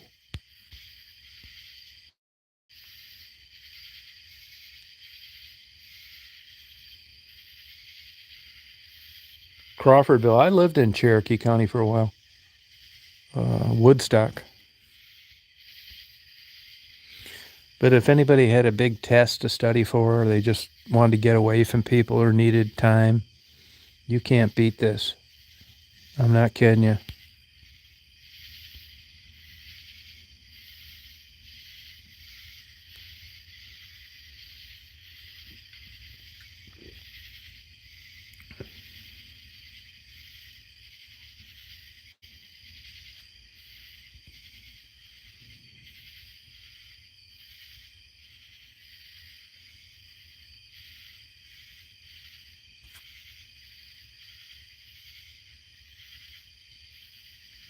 Yeah, I mean, it'd be fun. I wish I'd have knew somebody would have done something like that.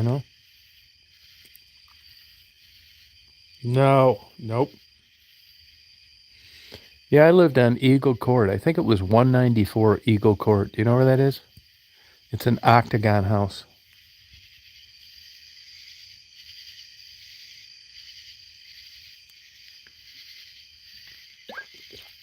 That was 1986.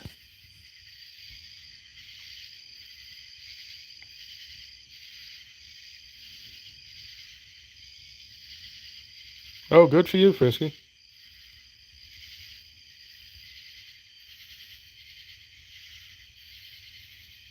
Yeah, it'd be fun. Just party.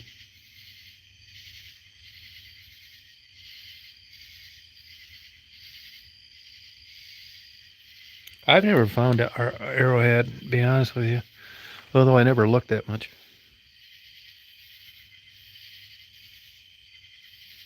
Oh, they did, huh?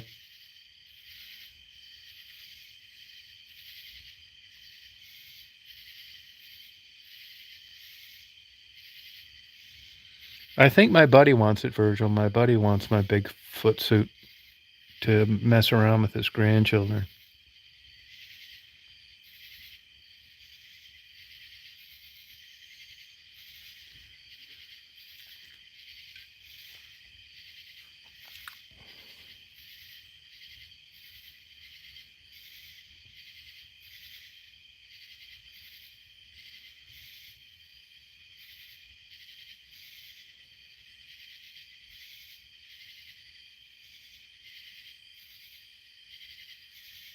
Yeah, Eagle Court. Yep.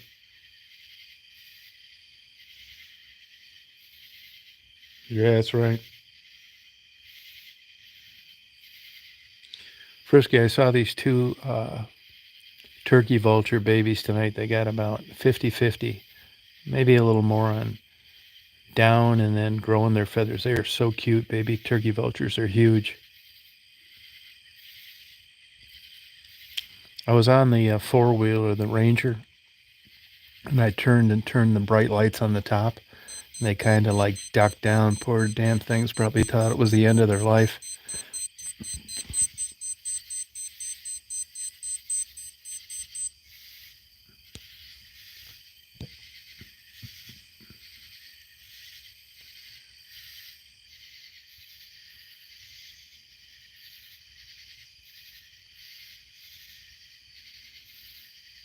They're cute.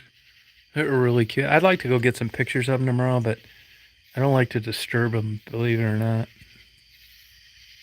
No, no, they sleep in the slaves' headquarters or slaves' residence in this other abandoned house that looks the same.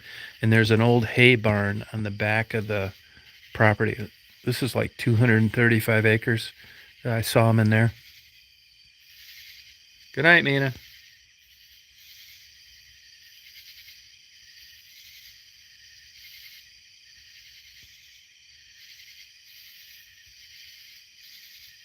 Yeah, you could do it, Mina. You could do it. Yeah, be honest with you, I'm not into that four-wheeler stuff too much. I mean, I use it, but not that much. Usually I take the pickup back or I drive the John Deere tractor back there. I don't know why I was never into like four-wheelers too much. I don't know why.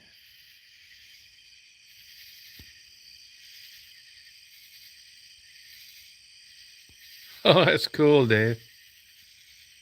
Yeah, I think they're super cool looking. They haven't changed in about 80 million years, which is pretty impressive. They're so damn cute. I felt sorry for these things. I went by there. I know they lay eggs because we've seen them here before. I think that's probably their second group of babies this summer. But the poor little damn things, I didn't know what it was when I drove by and I saw movement. And then we've got these real bright lights that go on the top of this Ranger. And I turned the lights on. You could see him ducking down. I bet those poor little things thought, what the hell is this?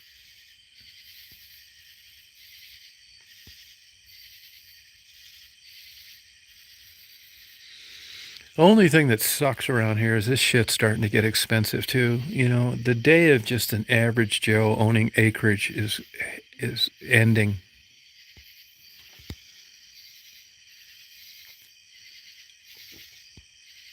Yeah, vultures are cool. There's two that laid some more eggs over here, and this one right outside of where I'm at right now, and they let me get pretty close to them now, so they've obviously figured out that I'm no threat.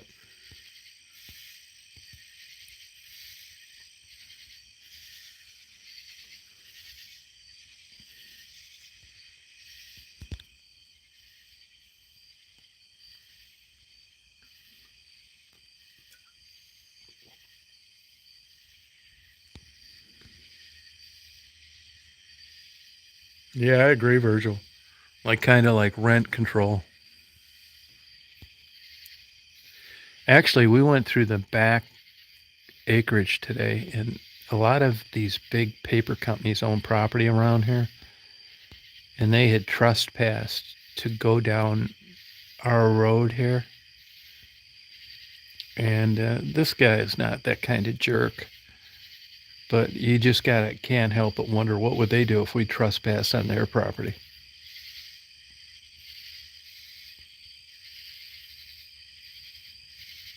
There are wild hogs around here supposedly, but I've never seen them. Actually, there's a couple skulls here on the porch from wild hogs that were shot. Yeah, Georgia Pacific. That's exactly right. You're right. In Westinghouse or Westheiser or something like that.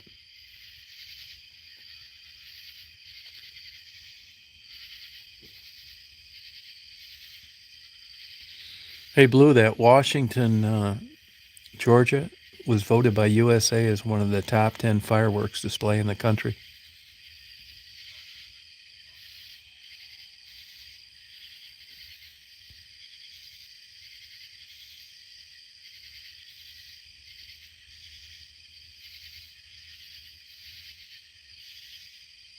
Oh, is that the name, Silverbot?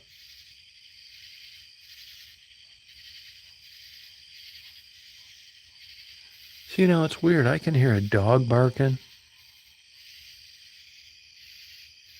and it's east of me. If you guys look up A.H. Stevens Park, that's near me. A.H. Stevens Park. No, I don't think I'm not really into fireworks that much, to tell you the truth. I do like that town, though. I really have an interest in that place.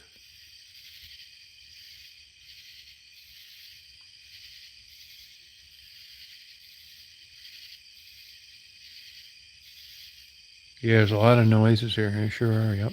There's deer all over the place here. I saw 5 of them today running across the field. I've never seen that before.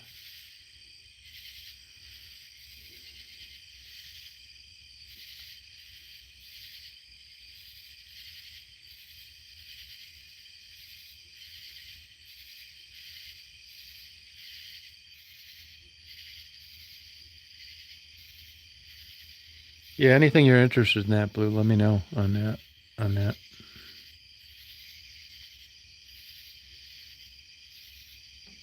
They got a hell of a museum there in Washington. Blue, look up the Revolutionary War in Washington, Georgia. It's pretty damn interesting.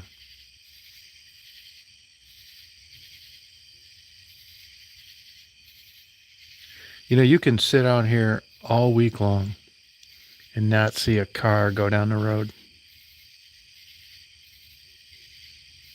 I mean, I think I'm lucky to experience this in this rat race. It's pretty interesting. I think. I'll tell you what else is interesting too. I mean, I'm in the Civil War a little bit, not a lot. I have a huge Civil War collection, one that I didn't sell. I sold everything else. But I got one killer Civil War collection. 170 Civil War letters, 200 gold mining letters, all sorts of personal diaries from a chaplain that was in the height of the Civil War.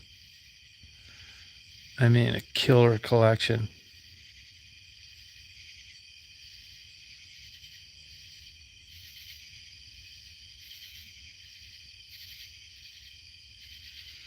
Yeah, I sold everything else. I sold all my Abraham Lincoln letters. Yeah, it's pretty good.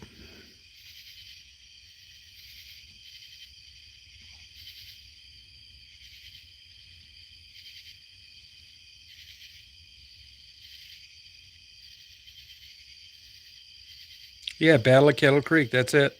Yep. That's it. That's it, Blue. You got it. Yep. Yep. You're right. You know what's cool is they have Tiffany glass in the library there that was installed when the library was built. Isn't that killer in a little town like that? And if you look up Washington, Georgia, there's a lot of famous people that come from there.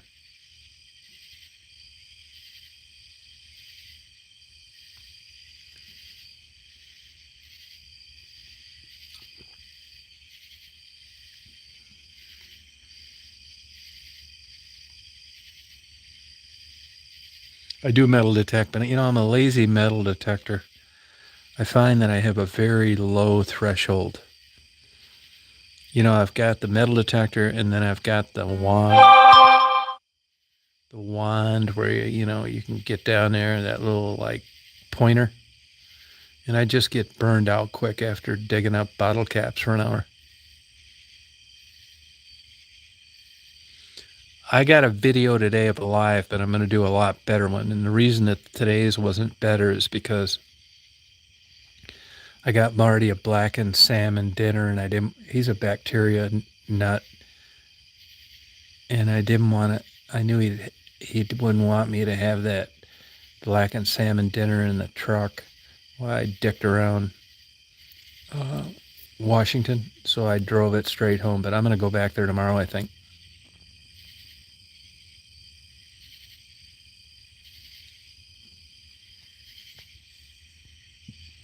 I was in such a funk when I left, I didn't bring any cameras down.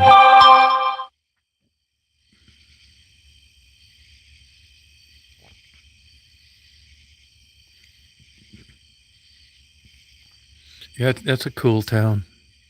That food truck is excellent.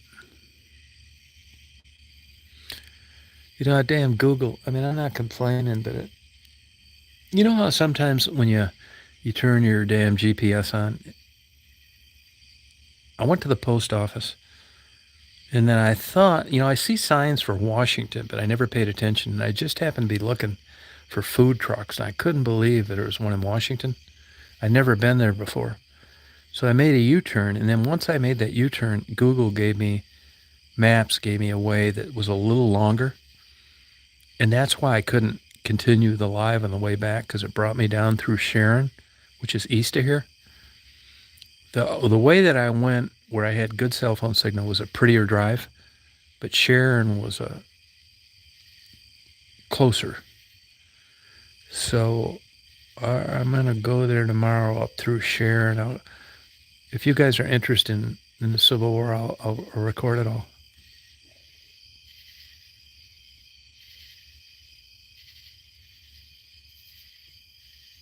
No, I've got two Sony mirrorless. I've got two top of the line Nikons. I've got two GoPros. I probably got too many cameras already. I just didn't bring any with me.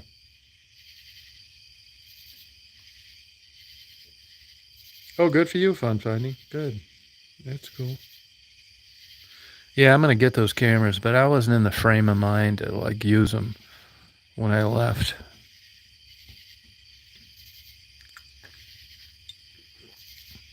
Yeah, you're right about that, Simk. I should.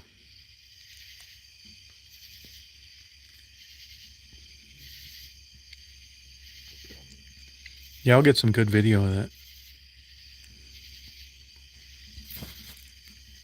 If you guys aren't into collecting too much, the Union letters and associated paraphernalia compared to the Confederate bring way more money. I mean, I don't base my interest on what garners more money, but Confederate stuff is way more money. And in the articles that I've read and the stuff that I've looked at and museums I've been to, Confederate or basically considered smarter generals. They just didn't have the funding to win the war. Yeah, that's a lot.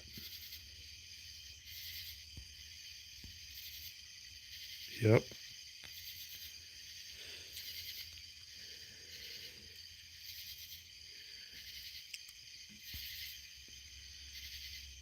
Washington's cool as hell.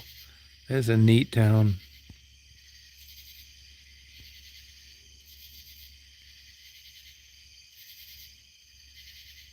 When you consider this whole county only has 1,500, Crawfordville's 425.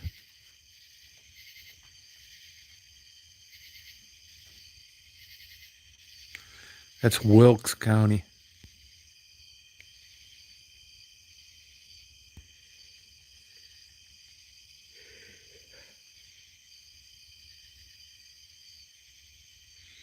I'm building kind of like a cabin house hybrid. All wood on the inside, metal roof, 2-bedroom, porch, thing to park my car under, tile floor, washer, dryer, nothing great. I think about 1,400 square feet or something.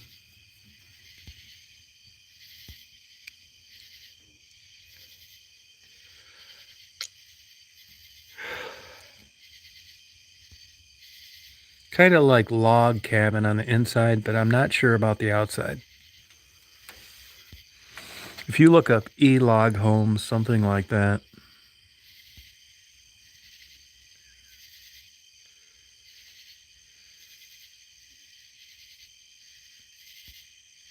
Yeah, it's cool looking there.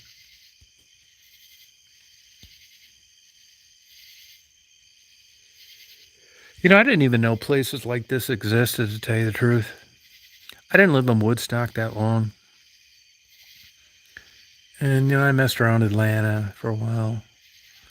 But it's so weird that you wouldn't think that 90 miles east of Atlanta, like where I'm at, it'd be this rural, 1,000-acre farms and stuff. You think over the years, considering the airport's like the busiest in the country, you wouldn't think that there'd be so much like farmland, but there is.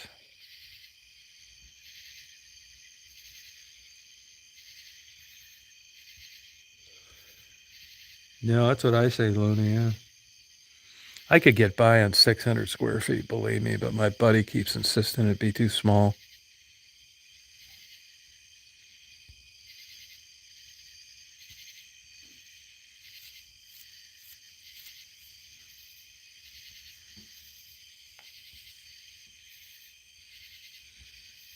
That's cool. Yeah, I probably should.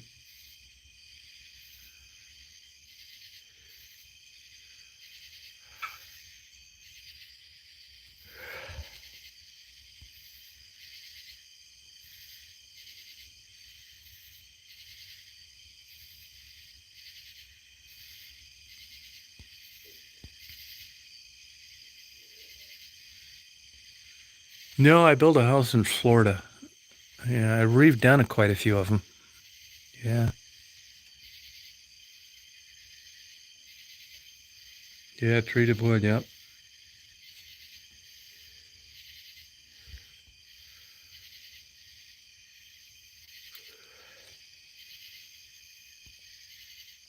See, I don't like I want mine like in total like tree seclusion. I keep changing the location. He wanted me to build it across the street, but I don't want to do that. He owns that property on the other side of the road too. I want to be like total trees, total shade. I don't really even want a pond, to be honest with you.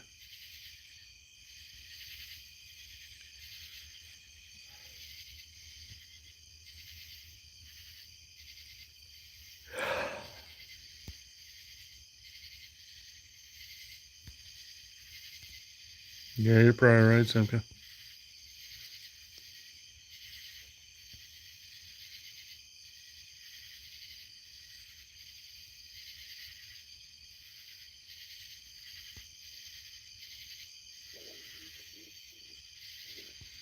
Yeah, I've thought about this. I don't want like people driving by it.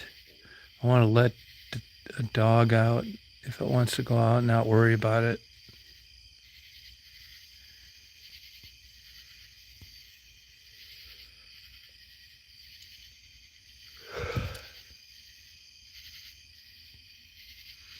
Yeah, I mean, I'll have guests. Somebody wants some YouTube visits. Isn't that weird? I invite YouTube people and none of the people I've known through the rest of my life.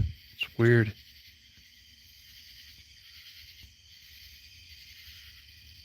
Oh, thanks, dude.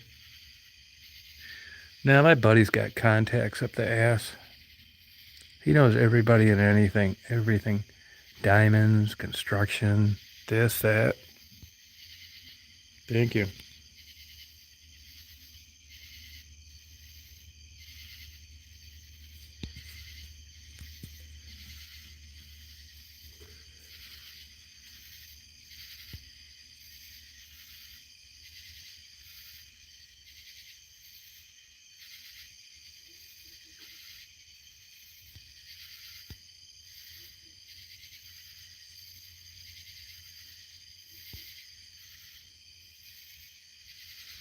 So, I can hear, I never really normally hear this, but I can hear a dog to the east, and I don't know where that would be.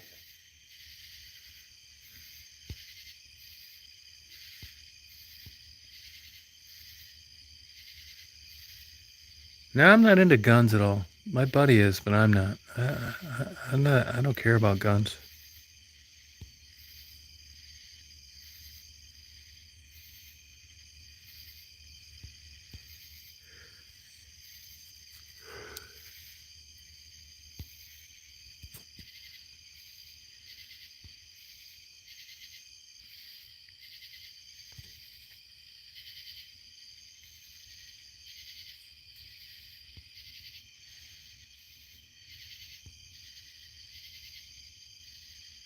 Oh, it's a gun. Oh, where's that at, Mystique? Where's that at?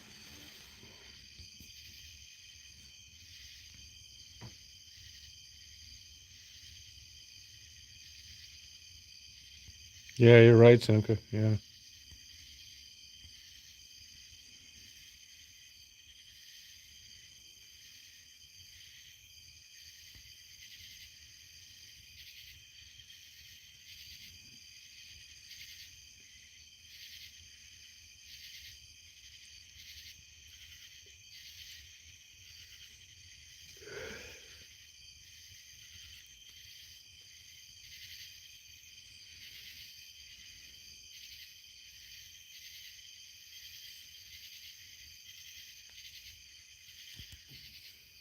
Now, to me, this is fun. Just sitting out on the porch.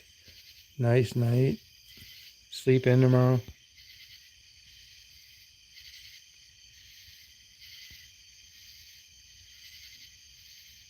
Oh, really, Blue?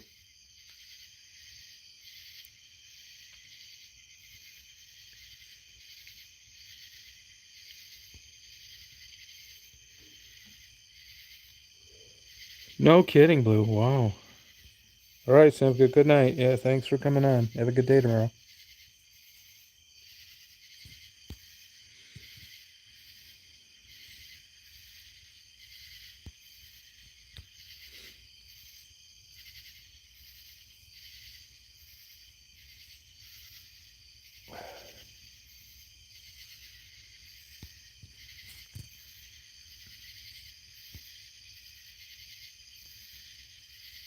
Oh, really? Yeah, trichinosis. That's basically unheard of anymore, Blue. That must have been just egregious, like storage techniques. Good night, Simka. I like these late night chats better than the other ones. No, I'm staying up. Nope. Oh, really, Blue?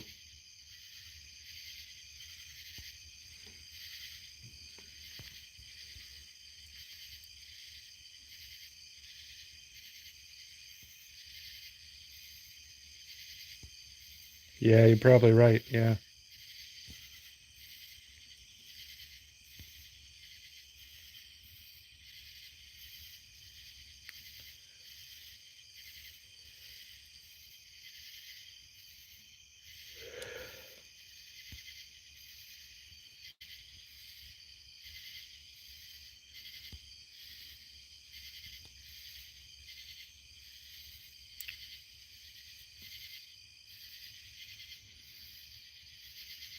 Yeah, night chats are better, Lakota.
Good night, Mystique. Yep. I'm not ending it yet.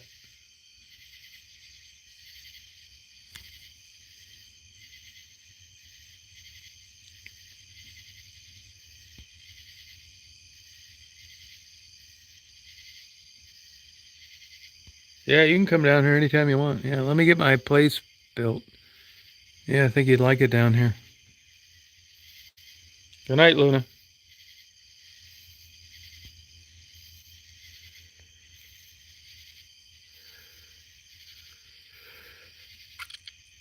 It is so quiet here.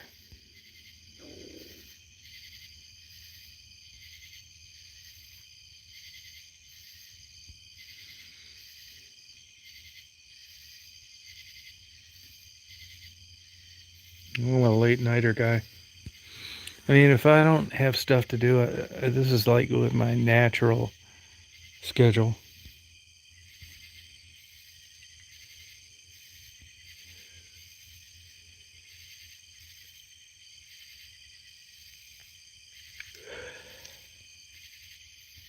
Yeah, 3 bedrooms. They can sleep on the couch.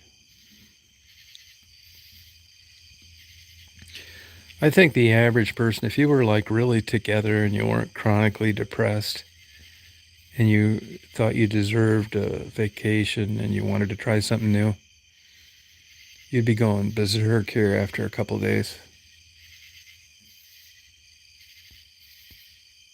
Yeah, 2 bathrooms, definitely.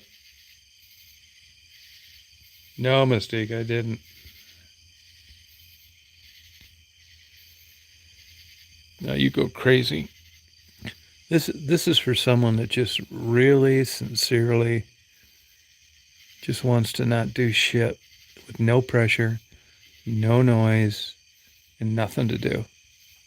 I mean, you think you want that, but you might not.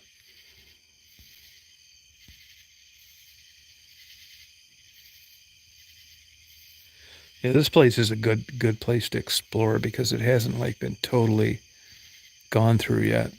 There's all sorts of like virgin grounds here.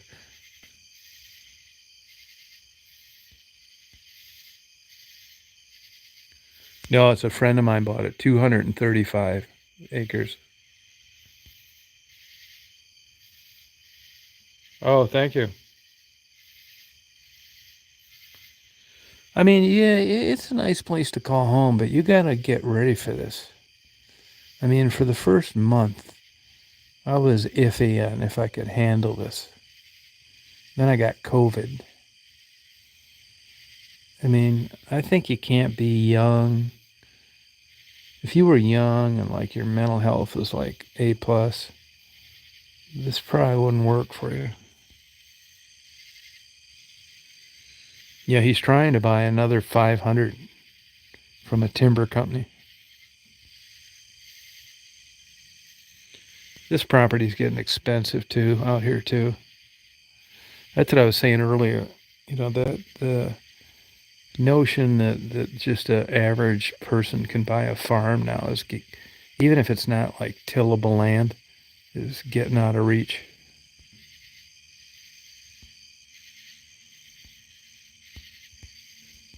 Hey Faye, how you doing?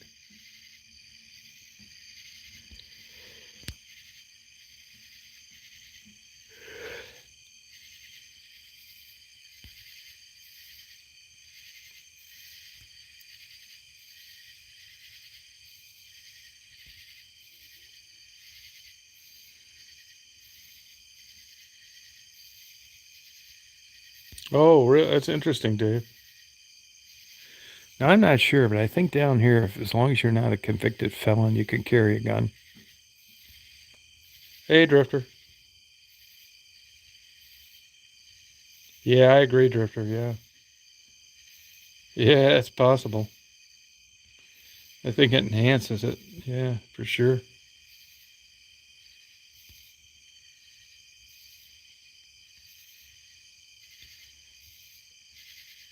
Oh, that's cool.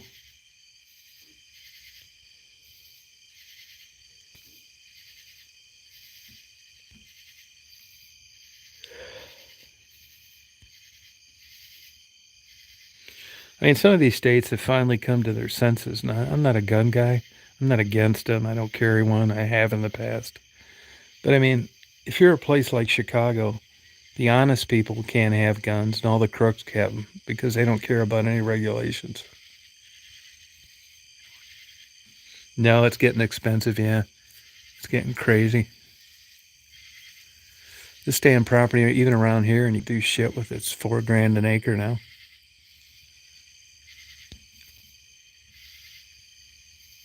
It is, Dave. Yep.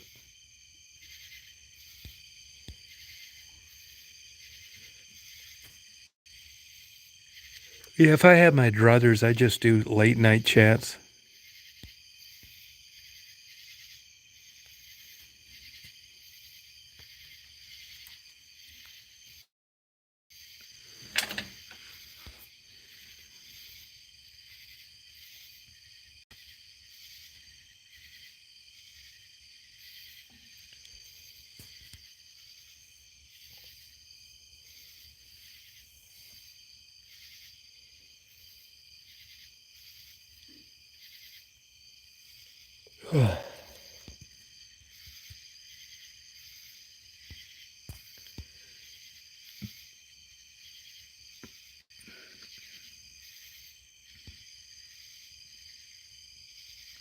Oh wow.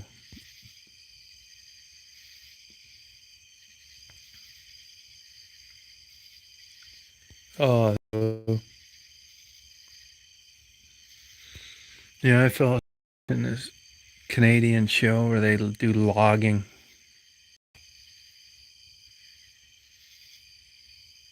No, I didn't. No, I got a crappy internet in the same phone, Dave.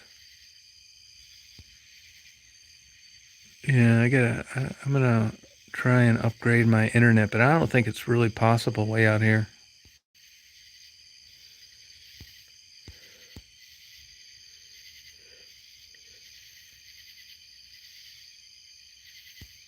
Yeah, not as bad as you think. My buddy gains weight a lot quicker than I do. He just weighed in at 242. I'll have to weigh myself. I think we were about 225. And that eating at Hilton Head wasn't really bad, not too bad. I'm telling you that Washington, Georgia food was as good or better than Hilton Head.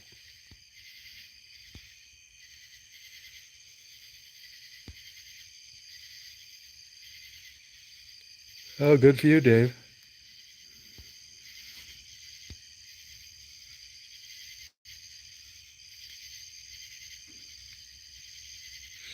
Yeah, I know why you'd think that, Drifter, but it's not like fries and stuff like that, ice cream.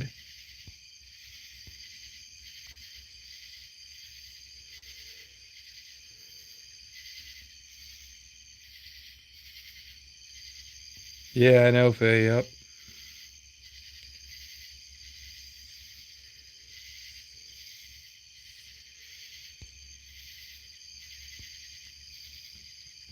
I've told you, man, Hilton Head is good, but it's not that good.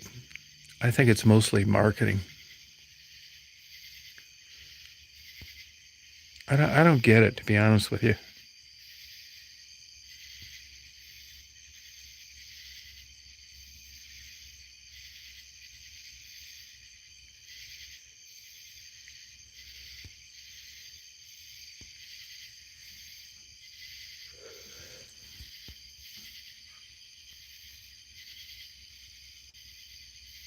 No, I didn't eat that cheesecake. I don't like cheesecake. Marty ate it. Yeah, I don't like cheesecake that much. Luckily, I'm not too much of a sweets guy.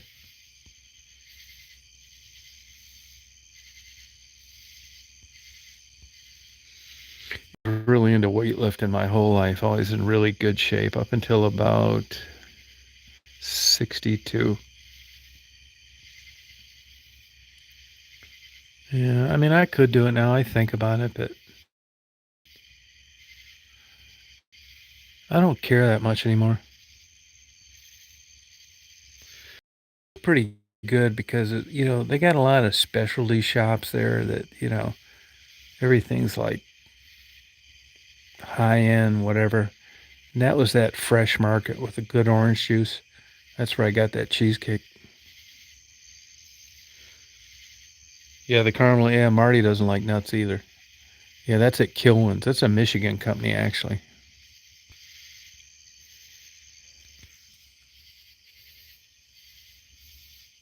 Yeah, Cocoa Beach. Yep. Jupiter. Cocoa Beach got a lot of crime.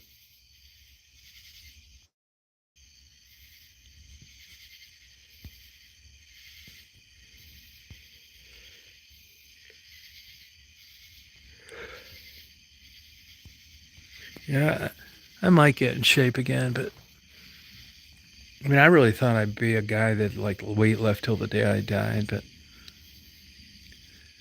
I guess not. Oh yeah, that's how it is there. Yeah, it's crazy. I mean, there's a lot of money there, and they like to seem to boast about it, Hilton Head, but it's nowhere near the money in as Palm Beach, Florida. Not even close.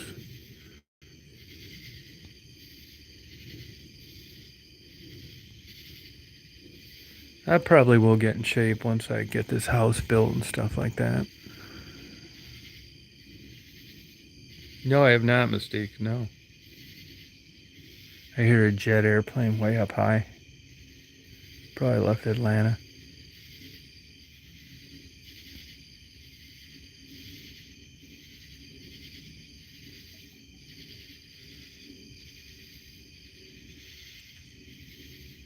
Could you hear that plane way up there?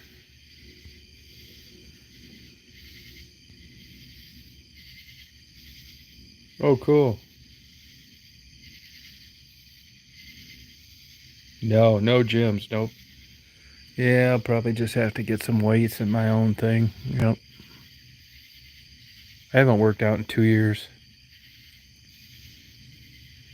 When you get older, like your testosterone drops, and it's hard to like.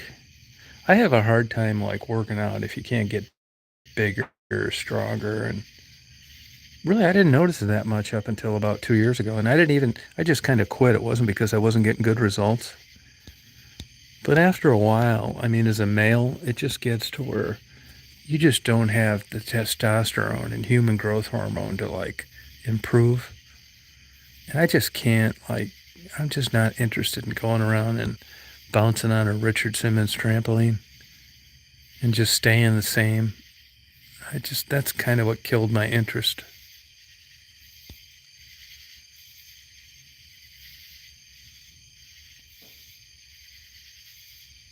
56, wow.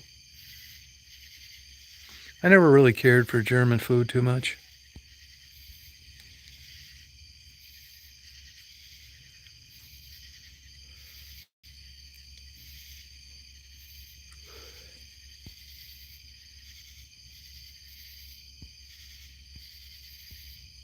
Where are you at, ACB?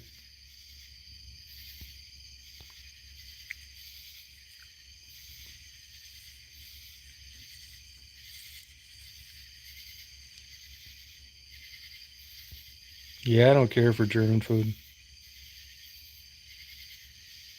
And even Polish food, about the only thing I like is pierogies.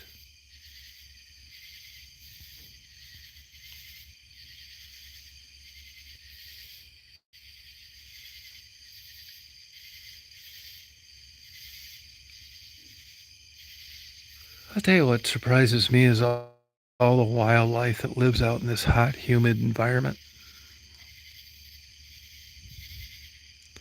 Every day is a struggle.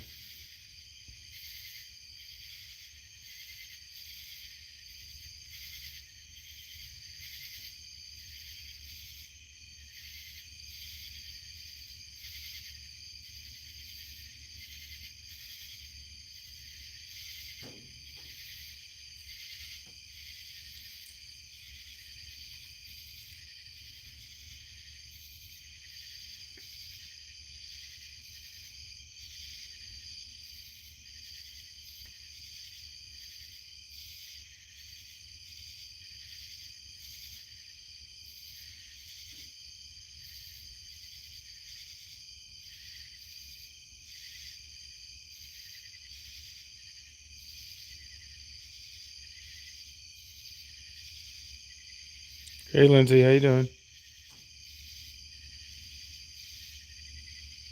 Yeah, 94. What bullshit.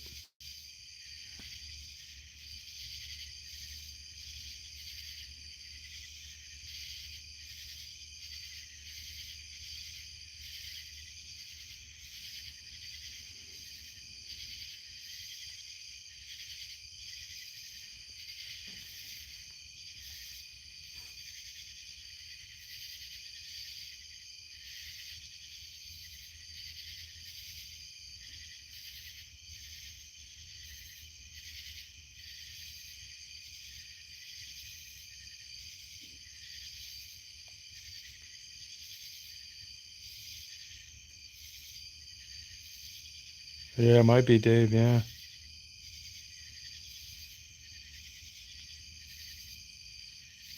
Yeah, fireflies are all over around here. Big time, like everywhere.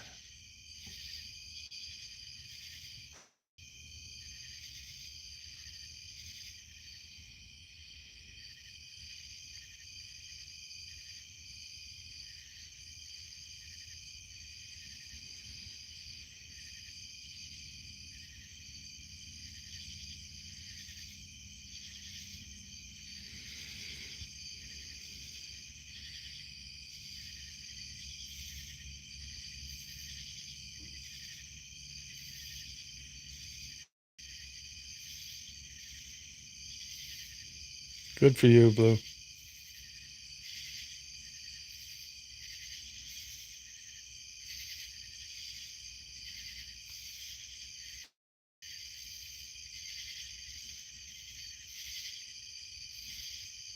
You know, I saw a lot of people criticize that Elvis movie because they didn't think he looked at it like Elvis at all.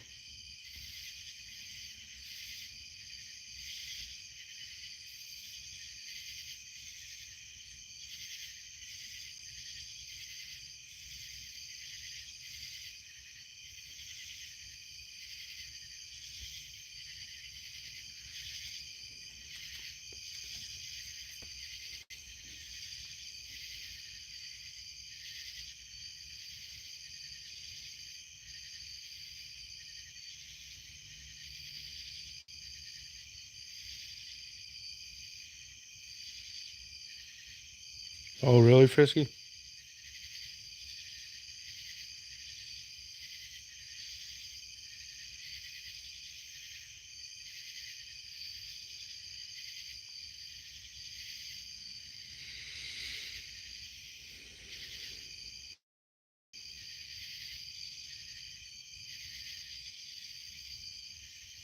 Oh, okay.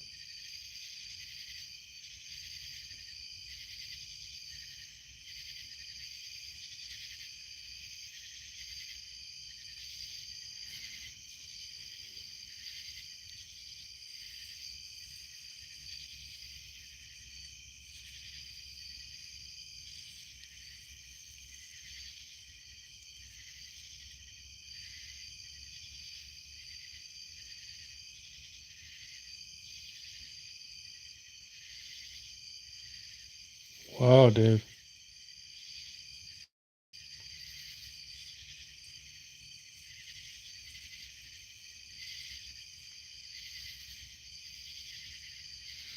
Dave, how do you get up for work in the morning, staying up late like this?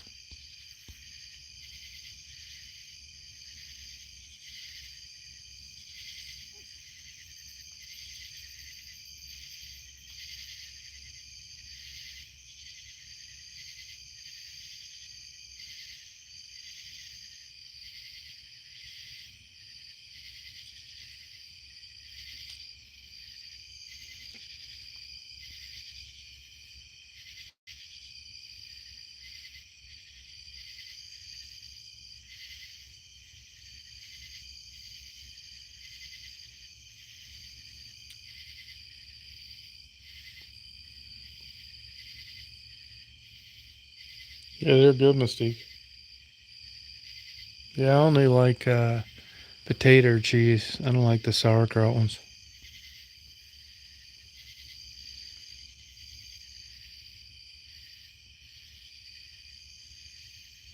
No kidding, Dave. Wow. Not really, Mystique. No.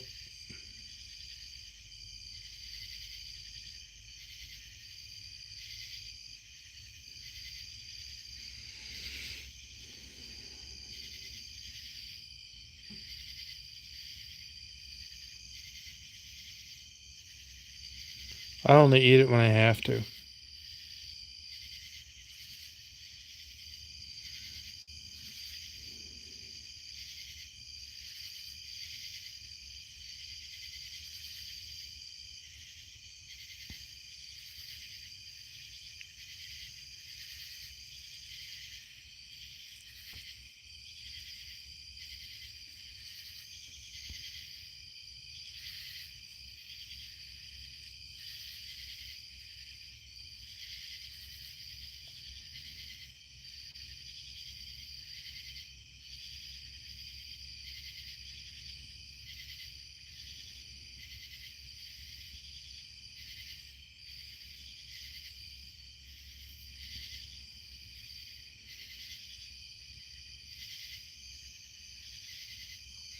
If I had a better cell signal instead of the Wi-Fi I got, which isn't that great either, I'd go out and drive the skidster around.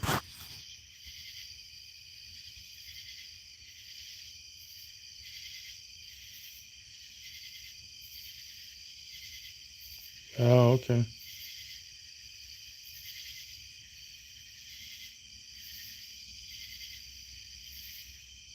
No kidding, Dave. Wow.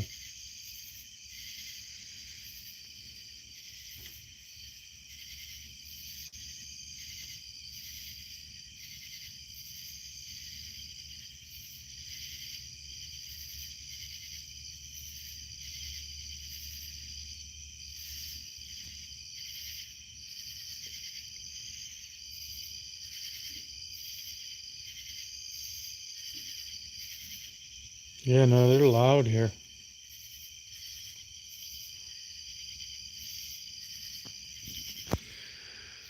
Well, I think I'm going to go to bed, you guys. It was a great chat. Good one. Thank you.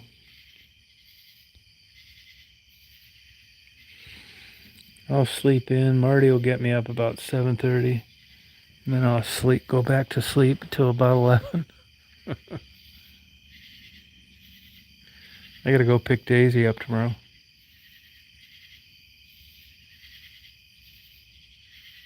Yeah, there's no car noise here.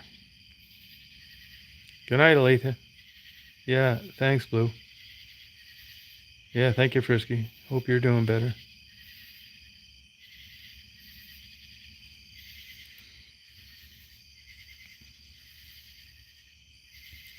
Dave, you have a good day tomorrow. Good night, Peter.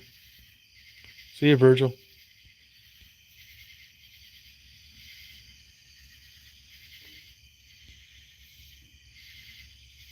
See you, Mystique.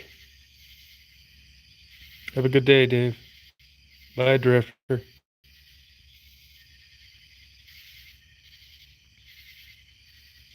See you, Lakota.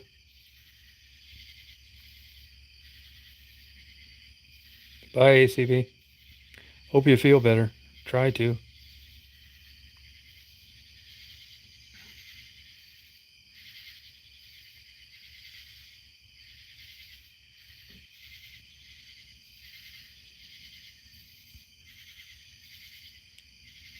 Yep, good night. See you, Blue. Bye, Lindsay.